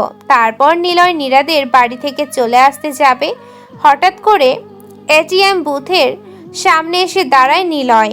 সেখানে থাকা সিসিটিভি ক্যামেরার দিকে তাকায়। ক্যামেরা থেকে মনিটরিং সিস্টেমের জন্য কোড প্রয়োজন। আচ্ছা, আমি যদি মনিটর সিস্টেমকে হ্যাক করি তাহলে ফুটেজগুলো সব আমার পিসিতে শো করবে। এর জন্য আরও একটা কম্পিউটার দরকার আমার, কিন্তু বাড়িতে থাকলে কিছুই করা যাবে না। আমার ঢাকাতেই যেতে হবে, সেখানে যে বড় বড় হ্যাকারদের আমার দলে আনতে হবে। নিলয় ক্যামেরার দিকে তাকিয়ে কথাগুলো ভাবছে। সাইকেলে উঠল ও। ও এখন চারপাশের সবকিছু হ্যাক দ্বারা নিয়ন্ত্রণ করার নেশাতে ডোবার চেষ্টা করছে। সাইকেল চালানোর সময় সে ভাবতে থাকে, আমাদের দেশে তো সবচাইতে 3টে অনলাইন টাকা লেনদেন মানে মোবাইল ব্যাংকিং আছে, বিকাশ সার্ভিস, নগদ সার্ভিস এবং রকেট সার্ভিস। এই 3টে সেবা সিস্টেমে প্রতি 10 জনের মধ্যে 8 জনের অ্যাকাউন্ট আছে। যদি ওই অ্যাকাউন্ট হ্যাক করি, ধুর, এত ছোট জিনিস কেন হ্যাক করব? হ্যাক করলে পুরো সিস্টেমটাই হ্যাক করব। নাসার অল সিস্টেম যেমন একটা পিচ্চি ছেলে হ্যাক করেছিল, আমি এই মোবাইল ব্যাংকিংয়ের আওতায় থাকা সব সিস্টেম হ্যাক করে নেব। বিকাশের আওতাধীন সব অ্যাকাউন্টের হিসাব মূল জায়গাতে জমা থাকে, সেই জায়গা বা সিস্টেমটাই আমি হ্যাক করব। তখন কোন অ্যাকাউন্ট কতটা অ্যাক্টিভ সেসব তথ্য আমার কাছে খুব সহজেই চলে আসবে। আর যেহেতু সিস্টেমের সব আমার হাতে বন্দী, আমি ইচ্ছে করেই অ্যাকাউন্ট বন্ধ করে টাকা হাতিয়ে নেওয়ার ব্যবস্থা করতে পারবো। দেশে আমি হ্যাকারের আতঙ্ক তৈরি করব। কেউ অনলাইনে কিছু করতে চাইলেই আমার অনুমতি নিয়ে করবে। Information is health and health is wealth. নিলয়ের এখন পুরো হ্যাকারের নেশা চেপে বসেছে। একজন ব্লুটুথ কানে দিয়ে গান শুনতে শুনতে যাচ্ছে। ও পকেট থেকে ফোন বের করে ওই ব্লুটুথ ডিভাইসের দিকে কিছু সময় তাকিয়ে থেকে ফোনের সাহায্যে সক্রিয় একটা পাসওয়ার্ড চাপ দিতে ব্লুটুথে কি গান হচ্ছে নিলয়ের ফোনে সেটাও বেজে ওঠে। নিলয় হাসতে থাকে, নিজেকে কেমন যেন ডেভিল বলে মনে হচ্ছে। নিলয় নিজের ফোন দিয়ে ইচ্ছে মতো গান পাল্টাতে থাকে। লোকটা ভয় পেয়ে কান থেকে ব্লুটুথ খুলে সবকিছু চেক করতে থাকে। নিলয় এসব দেখে হাসতে হাসতে সিস্টেম অফ করে দিয়ে সেখান থেকে চলে আসে। নিলয়ের সামনে এখন যে কোনো অনলাইন কোড ব্যবহার করা মানে সেটা নিলয়ের আয়তায় চলে আসবে। নিলয়ের সামনে এখন যে কোনো অনলাইন কোড ব্যবহার করা মানে সেটা নিলয়ের আওতায় চলে আসবে। নিলয় এখন শয়তানি হাসি দিতে থাকে। ভাই, বাবা আবার টাকা চাইছে। তোর বন্ধু কখন টাকা দেবে রে? নিলয় বাড়ি আসতেই তিথি আপা কথাটা বলল। নিলয় মুচকি হেসে কোনো জবাব না দিয়ে নিজের রুমে প্রবেশ করলো। দরজা আটকে ঘরের সব লাইট অফ করে কম্পিউটার অন করলো। আবারও প্রথম থেকে সব কিছু সাজিয়ে হ্যাক ইউজ করে ব্ল্যাঙ্ক নাম্বার থেকে নিলয় সিরাজ মিয়াকে ফোন দেয়। গলার টিউন রোবোটিক্স করে নিল। সিরাজ মিয়া ফোনের স্ক্রিনের দিকে কিছু সময় তাকিয়ে থেকে ভাবলো রিং বাজছে, কিন্তু কোনো নাম্বার শো করছে না। কিছুই তো বুঝতে পারছিল না। সিরাজ মিয়া ফোন রিসিভ করলো। ওপাশ থেকে নিলয় রোবোটিক্স ভয়েস দিয়ে বলল, hello sir, I am devil, you can call me devil. Siraj Mia ভয় পায়। এমন অচেনা শব্দে কথা বললে যে কেউ ভয় পাবে। তবে নিলয়ের লোকেশন ট্র্যাক না করতে পারে, এই জন্য হাই সিস্টেম অ্যালাউ করে নাম্বারটা শো অফ করে দিয়ে কল করেছে। সিরাজ মিয়া বলল, কি চান আপনি? টাকা। টাকা মানে? মিয়া ফাজলাম করে না আমার সাথে? আমাকে চেনেন আমি কে? আপনি রেশমা নামের একটা মেয়ের সাথে আজ রাত 10টার সময় একসাথে রাত কাটাবেন। কাল ভোরে আপনি চেকপোস্ট পাসের সময় একটা হেরোইনের ট্রাক প্রবেশ করতে দেবেন। সেখান থেকে আপনি টাকা নিয়েছেন 5 লাখ। আপনার অ্যাকাউন্টে সর্বমোট টাকা আছে 34,72,100 টাকা। বেলা 12টার সময় আপনার বউ রোজি আপনার থেকে ফোন করে ব্যাংক অ্যাকাউন্টের পাসওয়ার্ড চায়। আপনার অ্যাকাউন্ট নাম্বার 16191502। আপনার অ্যাকাউন্টের পাসওয়ার্ড হলো 001122। আমি চাইলেই এখন এন্টার চাপ দিয়ে আপনার সব টাকা এখনই আমার অ্যাকাউন্টে ট্রান্সফার করে নিতে পারি, কিন্তু আমি এখন সেটা করব না। তবে আপনাকে বোঝানোর জন্য কিছু টাকা সেখান থেকে নিয়ে নেব। আপনার সব তথ্য আমার কাছে আছে। আপনি কখন কার কাছে কি মেসেজ করেছেন, কার সাথে কলে কি কথা বলেছেন, সবটাই আমার কাছে আছে। এটা যদি প্রকাশ করে দেই তবে আপনি আর পুলিশ থাকবেন না, কয়েদি হয়ে জেলখানাতে থাকতে হবে। তাই আমাকে 15 লাখ টাকা দিন, আর টাকাটা আমার ক্যাশ লাগবে। সিরাজ মিয়ার যেন মাথা ঘোরাচ্ছে। এতক্ষণ ও নিজে যা যা করেছে সবটা নিলয় বলে দিয়েছে, এমনকি ওর অ্যাকাউন্টে কত টাকা আছে সবটাও। কিন্তু সিরাজ মিয়া পুলিশের লোক, ভয় না পেয়ে বলল, আমাকে হুমকি দিচ্ছিস? সাহস থাকলে সামনে আস, আলা তোকে আমি গুলি করে মারবো। ফোন চেক করুন, মেসেজ গিয়েছে। অ্যাকাউন্ট নাম্বার থেকে 1,00,000 টাকা ট্রান্সফার করে নিলাম। কোন অ্যাকাউন্টে টাকা আসছে সেটার লোকেশন খুঁজতে আপনার বুড়ো হয়ে যেতে হবে, তবুও পারবেন না। এরপর যদি ক্যাশ টাকা নিয়ে না কথা বলেন, পুরো টাকাটাই আমি নিয়ে নেব আর আপনার অ্যাকাউন্টের পাসওয়ার্ডও চেঞ্জ করে দেব। ভাই ভাই, আমি টাকা নিয়ে আসছি, বলুন কোথায় টাকা আনবো। আজ রাত 9টার সময় যশোর নিশানা শপিং কমপ্লেক্সে টাকার ব্যাগটা সাথে করে নিয়ে আসবেন। আপনাকে আমি খুঁজে নেব। নিলয় ফোন কেটে দেয়। নিলয় চাইলে সব টাকা সরিয়ে নিতে পারতো, কিন্তু ওর ক্যাশ লাগবে। সিরাজ মিয়া জলদি ব্যাংকে যায়। এদিকে নিলয় বসা থেকে উঠে দাঁড়ালো। আজকে প্রথম সে কোনো বড় পর্যায়ে কাজ সফল করতে যাচ্ছে। নিলয় ঘরের লাইট জ্বালালো। ফোনের ভার্সনের সাথে নিলয় ওর পিসি সিস্টেম মনিটর করে নিল। ওর থেকে বের হয়। বিথি আপা সামনে এসে দাঁড়ালো। কোথায় যাচ্ছিস এই বিকালে? ঔষধ কিনতে, আর একজন বি পজিটিভ রক্তের কিডনি বিক্রি করবে। দেখি সেটা নিয়ে কথা বলতে হবে, তাই যাচ্ছি। তাড়াতাড়ি ফিরবি। নিলয় সাইকেল নিয়ে বের হয়। কিছু দূর আসার পর শপিং কমপ্লেক্সে দেখতে পেল নিলয় শপিং কমপ্লেক্সে প্রবেশ করে। মেইন সিঁড়ির কাছে একটি সিসিটিভি ক্যামেরা রাখা। নিলয় বাইরে ক্যামেরার বিপরীত পাশে এসে দাঁড়ায়। ক্যামেরার সাথে কানেক্টেড মনিটর ওর পিসির আওতায় আনার জন্য। সেই মনিটরে একটি কোড শো করে। মনিটরের সামনে যিনি বসেছিল ওনার নাম হাশেম মিয়া। কোডটার সাথে নিলয় একটি রুচিশীল ভালো লাগার মেসেজ অ্যাড করে দিল। মনিটরে মেসেজে কোড সহ শো করতেই লোকটার রিড মোড়ে যখনই চাপ দিয়েছে তখনই নিলয়ের পিসিতে একটি কোড চলে যায়। নিলয় সেই কোড তার ফোনের নোটপ্যাডে লিখে নিল। প্রথম কোডের মেসেজ হলো 2332121। আপনি কি কখনো কোনো ডেভিলকে দেখেছেন? ডেভিল হলো একটা টাকা চোর। নেক্সট কোডের জন্য অপেক্ষা করুন। নিলয় শপিং মলের মধ্যে যায়। সেকেন্ড সিমি ক্যামেরার দিকে কিছুক্ষণ তাকিয়ে থেকে আবারও ওর হ্যাক সিস্টেম ওপেন করে সেকেন্ড ক্যামেরাম্যানকে ফুটেজের কোড পাঠায়। সাথে লিখে দেয় 56667788। ডেভিলকে দেখা যায় আপনার পাশে, আপনার খুব কাছে। সে খুনি নয়, সে শুধুই ডেভিল। একটা গল্প বলি। নেক্সট কোডের জন্য অপেক্ষা করুন। হাশেম মিয়া যতবার রিড মোড়ে ক্লিক করছে ততবারই নিলয়ের পেসিতে একটা করে উল্টো সংখ্যার কোড চলে যাচ্ছে। আর নিলয়ের ফোনে সেটা সিস্টেম অ্যালার্ট নোটিফিকেশন এসে জানিয়ে দিচ্ছে। অর্থাৎ নিলয় যদি 22 নম্বর কোড ব্যবহার করে নিলয়ের কাছে ব্যাগ আসবে 11 হিসেবে। হাশেম মিয়া ডেভিলের গল্পে বেশ জমে গেছে। সে বারবার কোড আসার জন্য মনিটরের দিকে হাঁ করে তাকিয়ে আছে। এইভাবে যশোর সিটির বড় শপিং মলের সব সিসিটিভি ক্যামেরার কোড নিলয়ের কাছে চলে যায়। নিলয় সন্ধ্যার আগে শপিং মল থেকে ফিরে আসে। ডাক্তারের দোকানে যায়ও, সেখানেও সিসিটিভি ক্যামেরা দেখতে পায়। নিলয় মনে মনে ভাবে, আমাকে ধরা এত সহজ হবে না। আমি কোনো প্রমাণ বা কুরু রেখে যাব না। যদি জিজ্ঞাসাবাদ করতে করতে এই অবধি পুলিশ চলে আসে তখন তো আমাকে ক্যামেরাতে দেখা যাবে না। সেটা হতে দেব না। আমি এটাও হ্যাক করব। নিলয় প্রেসক্রিপশন বাড়িয়ে দেয় ডাক্তারখানার একটা ছেলের কাছে। নিলয় মনিটরের খুব কাছে ছিল। কোড পাঠিয়ে মাউস পয়েন্টার দিয়ে সাথে সাথে রিড মোড়ে চাপ দিয়ে দেয়। নিলয়ের ফোনে নোটিফিকেশন চলে এলো। ওষুধের দোকানে এই ছোট্ট একটা ছেলেই আছে এখন। এই জন্য নিলয়ের কাজটা আরও সহজ হয়ে যায়। নিলয় ওষুধ নিয়ে বাড়িতে আসে।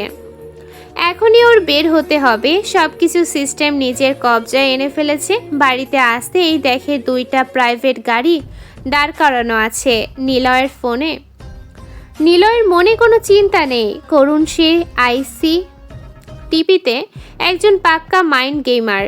কেউ কোনো প্রকার প্রুফ পাবে না যতক্ষণ না ওর কম্পিউটার একজন দক্ষ চালক হাত না দেয়। নিলয় সাইকেল রেখে বাড়িতে প্রবেশ করলো। ড্রয়িং রুমে এসে দেখে ভাইয়ার পাশে একটি মেয়ে বসে আছে। বিথি আপা এগিয়ে এলো নিলয়ের কাছে।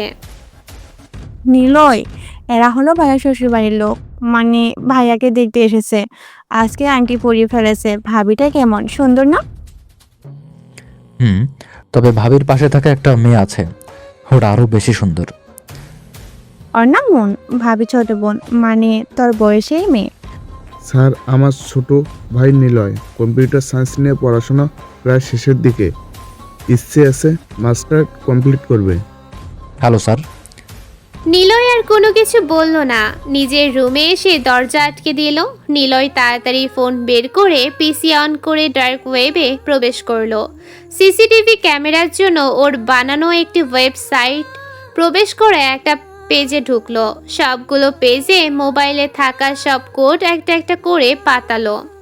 ইন্টারে প্রেস করতেই একটা কনফার্মেশন পৃষ্ঠা শো করলো। নিলয়ের সাথে সাথে কনফার্মে চাপ দিতেই শপিং মলের সব ক্যামেরার ফুটেজ ওর পিসিতে শো করতে থাকে। নিলয় তাড়াতাড়ি একদিনের ফুটেজ ডিলিট করার ডকুমেন্ট তৈরি করে নিল। হাতঘড়ির দিকে তাকায়, স্মার্টফোন থেকে পিসি সিস্টেম ডিলিট করে ফোন সিস্টেম চালু করলো। হ্যাক ব্যবহার করে সব নাম্বারগুলো ডিলিট করলো। সিরাজ মিয়ার নাম্বার পাতিয়ে সে কল লিস্টে রেখে দেয়। হাতঘড়ির দিকে তাকালো, রাত 8টা বেজে গেছে। রুম থেকে বের হয় নিলয়। বিথি আপার সাথে রেশমি মেয়েটা বাড়ি ঘুরে দেখছে। নিলয় ওর আপাকে ডাকলো, সাথে রেশমিও আসছে। আপা, কিছু খেতে দিবি? ঔষধ খাবো, একটু বের হতে হবে, মানে ওই বন্ধু। আচ্ছা রুমে যা, আমি খাবার আনছি। খাবার খেয়ে ঔষধ খেয়ে নিস। আর বাইরে বের হলে বাবা কিন্তু অনেক বকবে। তুই জানা, একটু এনে দে। বিথি আবার চলে যায় রান্নাঘরের দিকে। নিলয় ওর রুমের দিকে আসার জন্য ঘুরতেই শুনতে পেল, হ্যালো নিলয়, আমি রেশমি। ও আচ্ছা, বাই। নিলয় তাড়াতাড়ি রেশমির সামনে থেকে চলে আসলো। রুমে এসেই দরজা আটকে পিসির সামনে যেয়ে বসলো। আর মাত্র 40 মিনিট বাকি সব প্রসেস রেডি করা। 20 মিনিটের পুরো সারাদিনের ভিডিও ফুটেজ এবং আগামী 2 ঘন্টার ভিডিও ফুটেজ নিজে থেকে ডিলিট হতে শুরু করবে। আর ওকে শপিং মলে যেতে হবে টাকা আনতে, কারণ আজকে শপিং মলে ভিড় হবে। তার কারণ হলো আগামী 2 দিন মল বন্ধ থাকবে। এটা প্রতি সপ্তাহের নিয়ম, এজন্য শেষ দিনে অনেকটা ভিড় হয়। রেশমি নিলয়ের রুমের সামনে বোকার মতো দাঁড়িয়ে আছে। রেশমি সুন্দরী, এ অবধি রেশমি 1000টা প্রপোজ পেয়েছে। সে অ্যাটিটিউড দেখায়, কিন্তু এই প্রথম কোনো ছেলেকে রেশমি দেখলো মেয়েদের সাথেও ভাব দেখিয়ে চলে যেতে, তাও রেশমির মতো সুন্দরী কোনো মেয়ের সামনে থেকে। এভাবে কথা না বলে চলে গেল। রেশমি ভেবেছিল বিয়ায়ের সাথে একটু ফ্লার্ট করব, কিন্তু তার হলো না। এত ভাব কেন ছেলেটার? ওর ভাব আমি দেখে নিব। বজ্জার ছেলে। রেশমির কথাগুলো ভাবতে ভাবতে সেখান থেকে চলে যায়। বিধি আপা খাবার এনে দেয় নিলয়কে। নিলয় খাবার খেয়ে ওষুধ নিয়ে পিসিতে বসলো। সিস্টেম চালু করে দিয়ে কম্পিউটার অন রেখে ফোন নিয়ে বের হলো। হাতে একটা প্যাকেটে আছে কালো কোট আর মাস্ক পরা পোশাক। নিলয় সবার সামনে থেকে আসতে যাবে, ওর বাবা ডাক দেয়। নিলয় হাত ঘড়ির দিকে তাকিয়ে দেখলো প্রায় সময় হয়ে আসছে। কোথায় যাচ্ছিস রাতে? বাহিরে। কেন? বাড়িতেই থাক, মেহমান আসছে বলে কথা, আড্ডা দে। কাজ আছে। নিলয় আর কারোর দিকে তাকালো না, সে বাড়ি থেকে বের হলো।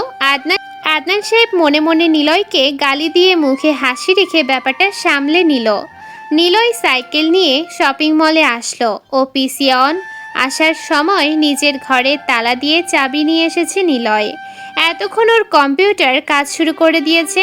আজকে সারাদিনের সব ভিডিও ফুটেজ ডিলিট হওয়া শুরু করেছে। নিলয় ফোন দিল সিরাজ মিয়াকে।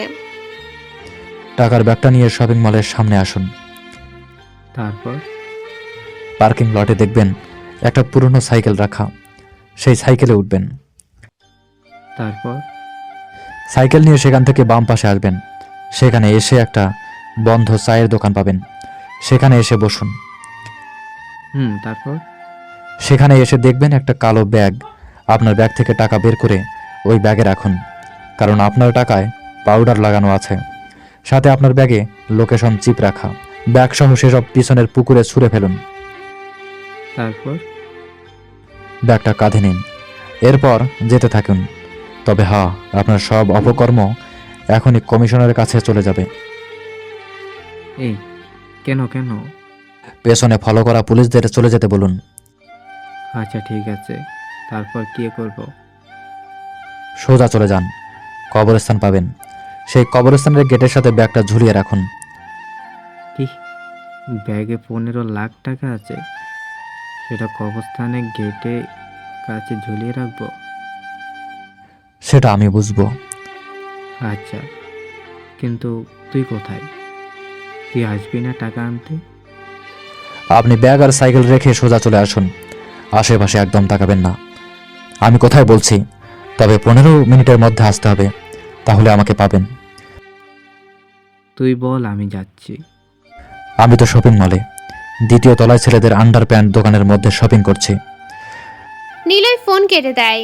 ওর নাম হাতে থাকা ড্রোন কন্ট্রোলারের সাহায্যে এতক্ষণ গোবরস্থানে বসে সে এসব কন্ট্রোল করছিল। ড্রোনটা হলো একটি মাছি।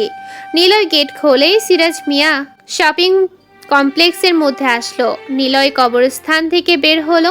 একটা লোকের সাইকেল এনেছিল ভাড়া করে। লোকটা এখানে এসে দেখা করবে এখন। সাইকেল আর কিছু টাকা বুঝে দিল। নিলয়কে লোকটা দেখেনি, কারণ নিলয় মুখের মাস্ক খুলেনি একবারও। শরীরের কোনো অংশও দেখা যায়নি নিলয়ের। লোকটার সাথে নিলয় কথাও বলেনি। লোকটা চলে যায় সেখান থেকে। নিলয় কবরস্থানের মধ্যে প্রবেশ করে বাজারের প্যাকেটে টাকাগুলো রাখে। ব্যাগটা গেটের সাথে ঝুলিয়ে ওর নিজের সাইকেল নিয়ে কিছুটা দূরে আসলো। তারপর গা থেকে মাস্ক আর কাপড় খুলে সেগুলো প্যাকেটে রেখে বাড়ির দিকে আসতে থাকে। সিরাজ মিয়া 2 তলায় জেন্টস শপিং কর্নারে আসলো। সারা জায়গা খুঁজলো নিলয়কে, কিন্তু আন্দাজে কিভাবে খুঁজে পাবে নিলয়কে ওরা। শেষে ক্লান্ত হয়ে একটা ম্যানিকিং এর সামনে এসে দাঁড়ালো। সেখানে দেখতে পায় একটি কাগজ রাখা। সিরাজ মিয়া কাগজটা হাতে নেয়। সেই কাগজে লেখা কল মি ডেভিল। সিরাজ মিয়া কাগজটা হাতে নিয়ে দৌড়ে সিসিটিভি রুমে যায়। সেখানে থাকা একটা ছেলে পাগলের মতো কেবল ঘাটাঘাটি করছে, কিন্তু কিছুই হচ্ছে না। সব ফুটেজ রেকর্ড তো হচ্ছেই না, বরং উল্টো সব ডিলিট হয়ে যাচ্ছে। সিরাজ মিয়া এসব দেখে কয়েক কিবোর্ড লাথি দিয়ে সেখান থেকে চলে যায়। নিলয় সাইকেল রাখে। ভাইয়াকে দেখতে আসা লোকগুলো চলে গিয়েছে। নিলয় চুপি চুপি বাড়িতে ঢুকলো। দরজা খুলে টাকার ব্যাগটা খাটের নিচে ঠেলে দিয়ে পিসিতে বসলো। সব সিস্টেম আগের মতো করে দিয়ে পিসি বন্ধ করলো নিলয়। রুমের দরজা দিতে যাবে, বিথি আপা এসে দাঁড়ালো। কি ব্যাপার, তুই এমন চোরের মতো বাইরে থেকে এলি কেন? তখন না বাবার সামনে সবাইকে, এমনকি বাবাকেও পাত্তা না দিয়ে চলে গেলাম, তাই একটু চুপি চুপি বাড়িতে এলাম। সব ঠিকঠাক তো? পরশুদিন বিয়ে, ও, তোর টাকার ব্যবস্থা হয়ে গেছে? ভাই আর বিয়ের পর ঢাকাতে চলে যাব, আচ্ছা। পরে নেবনি টাকা। বিথি চলে গেল নিলয়ের ঘর থেকে। নিলয় খাটের নিচ থেকে টাকার ব্যাগ বের করে বিছানার উপর তুলল। টাকাগুলো বিছানার উপর ঢেলে চোখ ভরে দেখতে লাগলো। এখনও অনেক টাকার মালিক। সব টাকা ওর। মাত্র একদিনেই 15 লাখ টাকা ইনকাম করেছে। নিলয় টাকার উপর শুয়ে পড়ে, মনে মনে বলে, হায় রে কাগজের নোট, তোর মূল্য কত বিশাল। তোকে পাওয়ার জন্য মানুষ কতই না কিছু করে। ছেলে বাবাকে, বাবা ছেলেকে খুন করে, ভাইয়ের মধ্যে মারামারি হয়। কেবল তোকে সব একসাথে পাওয়ার জন্যই মানুষ কতই না মারামারি করে। কেউ বা রাত দিন কষ্ট করে, তোকে ভক্তি ভরে গুছিয়ে রাখে। সবার থেকে তুই পালিয়ে বেড়াস জানো, কিন্তু না, সবার মতো এই নিলয় না। নিলয় হলো ইউনিক, যার জন্য টাকার পিছনে সবাই দৌড়ায়। আর এই ডিফারেন্ট নিলয়ের পিছনের টাকা নিজে থেকেই দৌড়ে আসে। I am the devil, if you want call me devil. আজ থেকে আমি অন্ধকার জগতের রাজা, যার নাম হবে ডেভিল, আর আলোর রাজ্যের সাধারণ মানুষ, যার নাম নিলয়। নিলয় ডাক্তারের কাছে ফোন দেয়। ডাক্তার বলে, কিডনির খোঁজ পেয়েছি, একজন দেবে বলছে। কি চাই সে? 3 লাখ টাকা। ওকে, ব্যাপার না, টাকা পাঠিয়ে দিচ্ছি। আপনার অ্যাকাউন্ট নাম্বার পাঠিয়ে দিন। নিন, আগে আমার অ্যাকাউন্টে টাকাগুলো দিন, আমি ওনাকে টাকা দিয়ে দিব। দাঁড়ান 1 মিনিট। নিলয় কম্পিউটার অন করলো।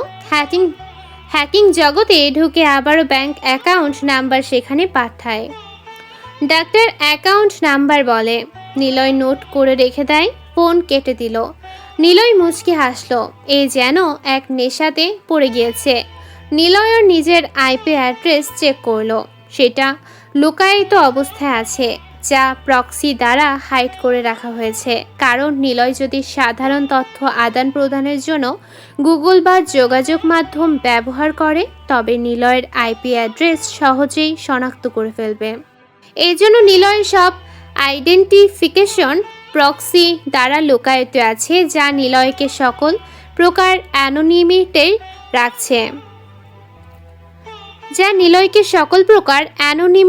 রাখছে। নিলয় পিসিতে বসে নিজের ম্যাক অ্যাড্রেস মানে মিডিয়া অ্যাড্রেস কন্ট্রোল অ্যাড্রেস পরিবর্তন করা শুরু করে। ম্যাক অ্যাড্রেসে হেক্সাডেসিমেল নাম্বার 12 ডিজিটের।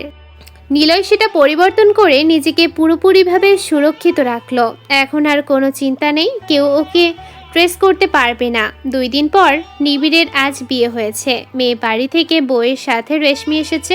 নিলয় তার একটা শূন্য থাকা কিডনি লাগিয়েছে, যা বাড়ির কেউ জানে না। নিলয় ডাক্তারের অ্যাকাউন্ট থেকে টাকা সরানোর মতো সুযোগই পেল না। বিয়ের দিন বাড়ির ছাদে দাঁড়িয়ে নিলয় লাইটিং দেখছে। পেছনে কে যেন এসেছে। নিলয় ঘুরে তাকায়, রেশমি এসেছে। আপনি না ভাবির বোন? আপনি আমাকে চেনেন না? না, আজকে তো প্রথম দেখলাম। আমি ছেলে দেখতে আসার দিন এসেছিলাম, আপনার সাথে কথা হয়েছিল, কিন্তু আপনি না তাকিয়ে চলে গিয়েছিলেন। ও আচ্ছা, ঠিক আছে, থাকুন তাহলে, আসি। এই যে নিলয়, কোথায় যান? ফ্রেন্ড হবেন? না। কি? আপনি জানেন আমার সাথে আপনাদের বরযাত্রীতে থাকা কত ছেলে লাইন মারার জন্য পিছনে পড়েছিল, ফ্রেন্ডশিপ করার জন্য কতক্ষণ ঘুরছিল, আর একমাত্র আপনিই আমাকে রিজেক্ট করলেন। ও আচ্ছা, ঠিক আছে, মন খারাপ করে আফসোস করুন তাহলে, বাই। শুনুন, আপনি যদি আমার বন্ধু না হন, আমি কিন্তু এখান থেকে ঝাঁপ দিয়ে দেব। ঝাঁপ দিতে ভয় লাগলে আমাকে বলবেন, আমি ধাক্কা দিয়ে ফেলে দিতে সাহায্য করতে পারি। ও গড! নিলয় হাসতে হাসতে সেখান থেকে চলে আসলো। রুমে এসে বিছানায় বসতেই ওর নীরার কথা মনে পড়ল। কি আজব, একদিন আমি নীরার পেছনে পড়েছিলাম, নীরাকে এভাবেই চেয়েছিলাম। নীরা পাত্তা দিত কিনা জানি না, তবে অভিনয়টা খুব ভালো করেই করেছে। আচ্ছা, নীরা কোথায় থাকে? নীরা এখন ঢাকায় থাকে? নীরার সাথেও হ্যাকের মাইন্ড গেম খেলবো? না, থাক, সে থাকুক ওর মতো। না থাকবে কেন? আমি তো ডেভিলেরা অন্যের প্রয়োজন বোঝে না। আমি নীরাকে শাস্তি দেবই। নিলয় পরের দিন কম্পিউটার অন করলো। কয়েকজন বড় মাপের হ্যাকারদের খোঁজ পেল ও। যদিও সেসবের জন্য নিলয় ওই হ্যাকারদেরই যোগাযোগ অ্যাকাউন্ট হ্যাক করে দিয়েছিল, তাই ওরাই নিলয়কে খুঁজে বের করে। মাসুম নামের একটা ছেলের সাথে ওর প্রথম যোগাযোগ হয়। মাসুম হলো ফোনের বা কোনো ডিভাইসের মেসেজ হ্যাক করে নিতে পারে, মানে মেসেজ আসা যাও বন্ধ করে দিতে পারে। নীলার কাজ লাগবে। যখন অ্যাকাউন্ট থেকে টাকা সরানো হবে, তখন তো মেসেজ যাবে সে অ্যাকাউন্টের সংযোজিত নাম্বারে বা ফোনে, যার জন্য কেউ বুঝতেই পারবে না অ্যাকাউন্ট থেকে টাকা সরানো হয়েছে। এরপর সিয়াম নামের একটা হ্যাকারের সাথে নিলয়ের যোগাযোগ হয়। সিয়াম হলো ওয়েবসাইট হ্যাকার, যে কোনো প্রফেশনাল ব্লগ হ্যাক করে ভুল তথ্য প্রদান করতে পারবে। আর তৃতীয় জন হলো অর্ক হলো সোশ্যাল মিডিয়াতে থাকে, সব ধরনের নিউজ, সোশ্যাল যোগাযোগ মাধ্যম খুব সহজে হ্যাক করে নিতে পারে। নিলয় ওদেরকে নিলয় যা জানে সব শেখাবে, কারণ ওরা জানে Niloy CCTV hack, account hack, বলা যায় সব সিস্টেম নিলয় ওর নিজের কন্ট্রোলে আনতে পারে। নিলয়কে ওরা 3 জন ডেভিল নামে চিনে। পেমেন্ট দেওয়ার হিসেবে ওরা 3 জন নিলয়ের সাথে যোগ দেয়।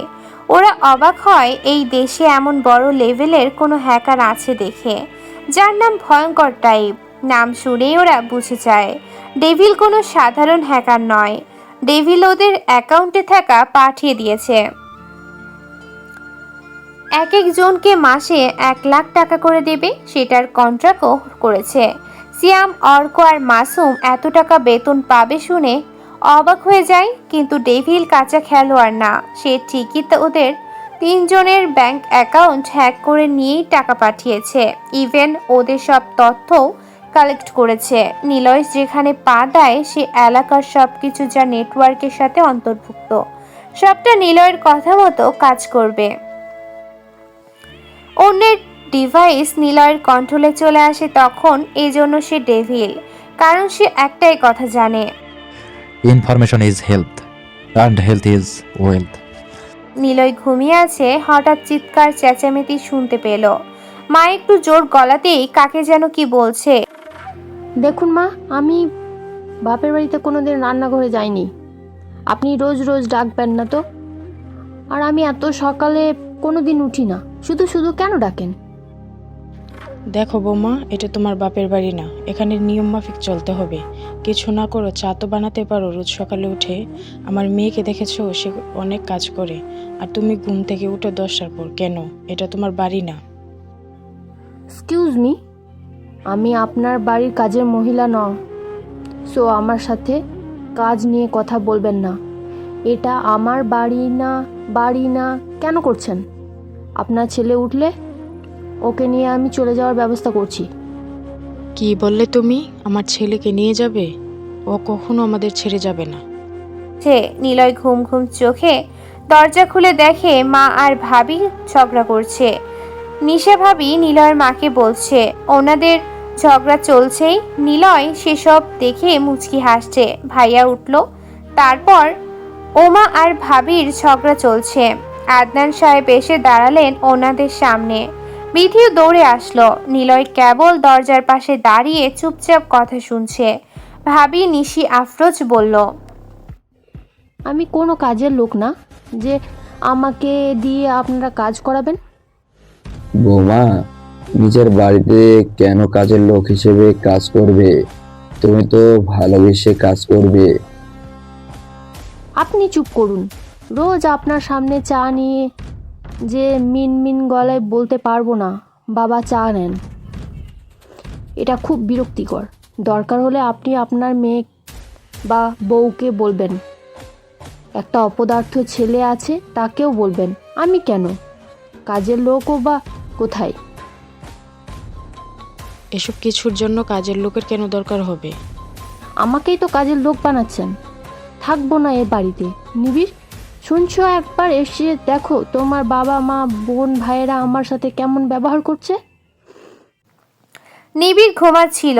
নিশির এমন ডাক শুনে বিছানা থেকে লাফিয়ে ওঠে। তাড়াতাড়ি বাইরে এসে দেখে বউ শাশুড়িতে অনেক ঝগড়া লেগে আছে।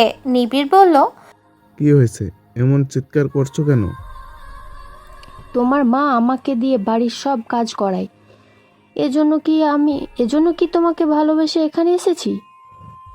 আমি বারবার করে বলেছিলাম আমি এমন জায়গাতে থাকতে পারবো না। কেন? কোনো স্বাধীনতা নেই? নিবিড়, আমি থাকবো না।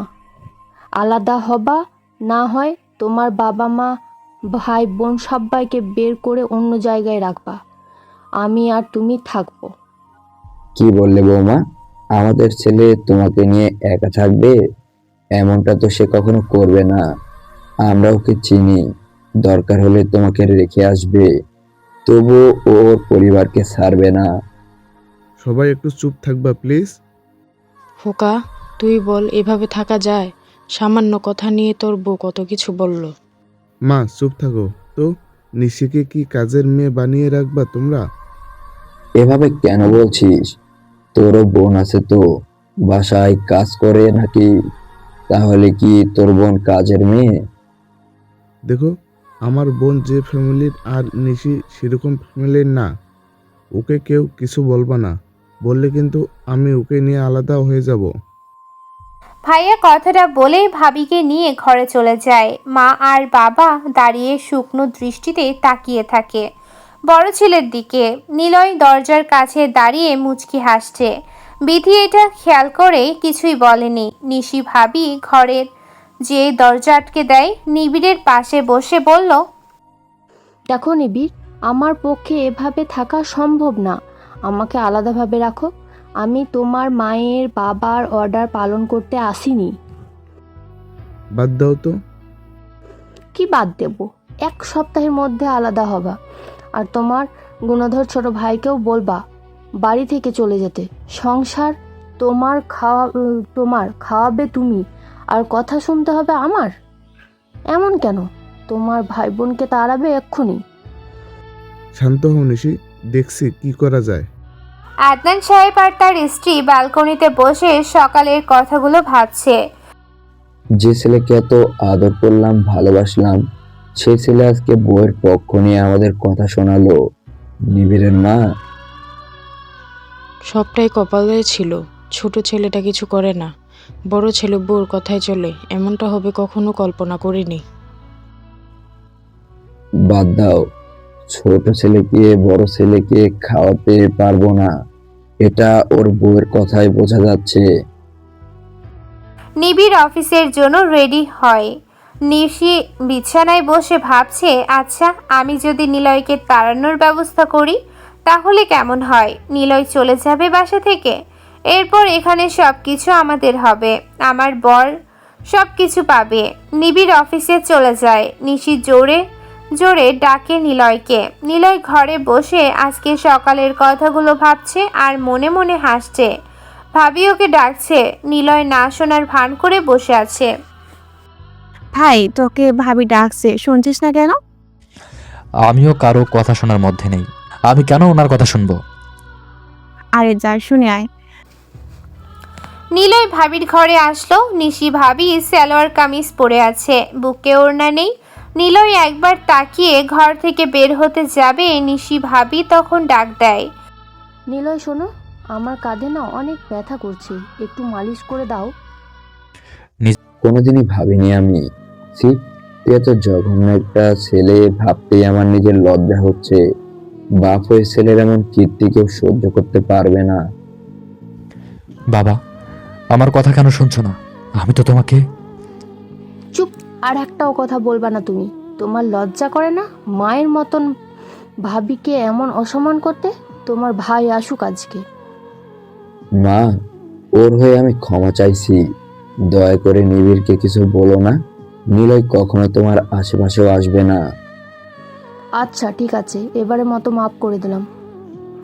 নিশি ভাবির কথা শুনে নিলয়কে নিয়ে ওর বাবা ঘর থেকে বের হয়। নিলয় নিজের ঘরে যে বিছানায় বসলো। বিথি আপা ঘরে আসলো। নিলয়ের পাশে এসে বসতেই নিলয় বলল, তুই কেন এসেছিস? খারাপ ছেলেদের পাশে বসতে নেই, চলে যা। ভাইয়া, আমি কিন্তু সবটা দেখছি, দোষটা কার আমি জানি। ও, চিন্তা করিস না, সব ঠিক হয়ে যাবে। আমি চলে যাচ্ছি বাড়ি থেকে, আর আসবো না আপা। চুপ কর, বাইরে ছেড়ে গেলে সব ঠিক হয়ে যাবে। তোকে ছাড়া আমি কিভাবে থাকবো? না আপা, দেখলি না ভাবি কতটা অভিনয় করতে পারে? কেউ শুনলো না আমার কোনো কথা। থাক বাদ। সন্ধ্যা হয়ে এসেছে। নিলয় কম্পিউটারের সামনে বসে আছে। মাসুমের মেসেজ আসলো, ভাই আসেন, আমরা 4 জনের জন্য একটা ফ্ল্যাট রেডি করে রেখেছি। আসবো খুব তাড়াতাড়ি। আমি একটা ছবি পাঠাচ্ছি, সাথে ফেসবুক আইডি লিংক। আইডিটা হ্যাক করে যেন আমাকে দেয়। কার আইডি ভাই? নীরা নামের একটা মেয়ের। ভাবি নাকি? না মানে সব ছেলে তো তার গোপের আইডি হ্যাক করে। কারোর সাথে কিছু করছি কিনা দেখতে চাই। আইডিটা 1 ঘন্টার মধ্যে লাগবে। নিলয় কম্পিউটার অফ করে নীরার কথা ভাবতে থাকে। ও নীরাকে এবার ও শাস্তি পেতেই হবে। অহংকার করেছিল না ও, আমার ভালোবাসার কোনো মূল্য দিল না, তবে এবার দেবে। আর মূল্যটা হবে সম্মানহানির আর টাকার। নিলয় মনে মনে হাসলো। নিলয় ছাদে এসে দাঁড়ালো। ছাদে দাঁড়িয়ে সিগারেট খাচ্ছে। তখনই নিশি ভাবি ছাদে আসে। নিলয়কে দেখে আবারও নতুন কোনো প্ল্যান করার মতলবে নিলয়ের কাছে পাশে বসে যায়। শাড়ি পরেছে নিশি ভাবি, পেটের অনেক অংশই দেখা যাচ্ছে। নিলয় নিশিকে দেখে চলে গেল। নিশি নিলয়ের এমন আচরণে অবাক হলেও মনে মনে সে খুশি। নিশি মনে মনে হাসলো। নিলয়কে সে এখন ব্যবহার করতে পারবে, তবে সঠিক সুযোগের অপেক্ষা করতে হবে। এ জানো, তোমার ভাই নিলয় আমার দিকে কেমন করে তাকায়? ওর নজর ভালো না। আমার না খুব ভয় করছে নিবি। প্লিজ তুমি কিছু করো, না হলে কোনো দিন দেখবা তোমার ভাইয়ের কাছে আমি তোমার বউ ধর্ষণ হয়েছে। নিবিড় রাতের খাবারের পর রুমে এসে বসে। নিশি নিবিড়কে জড়িয়ে ধরে কথাগুলো বলল। আরে ধুর, কি বলো এসব? নিলয় ওরকম ছেলে না, আমি চিনি। নিশি রেগে যেয়ে বলল, দেখো নিবিড়, আজকে সন্ধ্যায় ছাদে গিয়েছিলাম, বাতাসে কাপড় সরে গিয়েছিল পেট থেকে। তোমার ভাই সেদিকে তাকিয়েছিল। আমার কথাটা এখনো বিশ্বাস হবে না তোমার, তাই তো? মানে আমি এখন তোমাকে মিথ্যা বলছি? আচ্ছা ঠিক আছে, বিশ্বাস করতে হবে না। আমি তো তোমার কেউ না, ভাই তো সব। আরে বাবা, রাগ করছো কেন? আচ্ছা, আমি ওকে বুঝিয়ে বলবো নি। কি এটা তোমার বুঝিয়ে বলার মতো ব্যাপার নাকি? নিবিড়, তুমি আমাকে ভালোবাসো না? আমার সাথে এমন কেন করলে? আচ্ছা আমি দেখছি, তুমি চিন্তা করো না। নিবিড় শুয়ে পড়ে।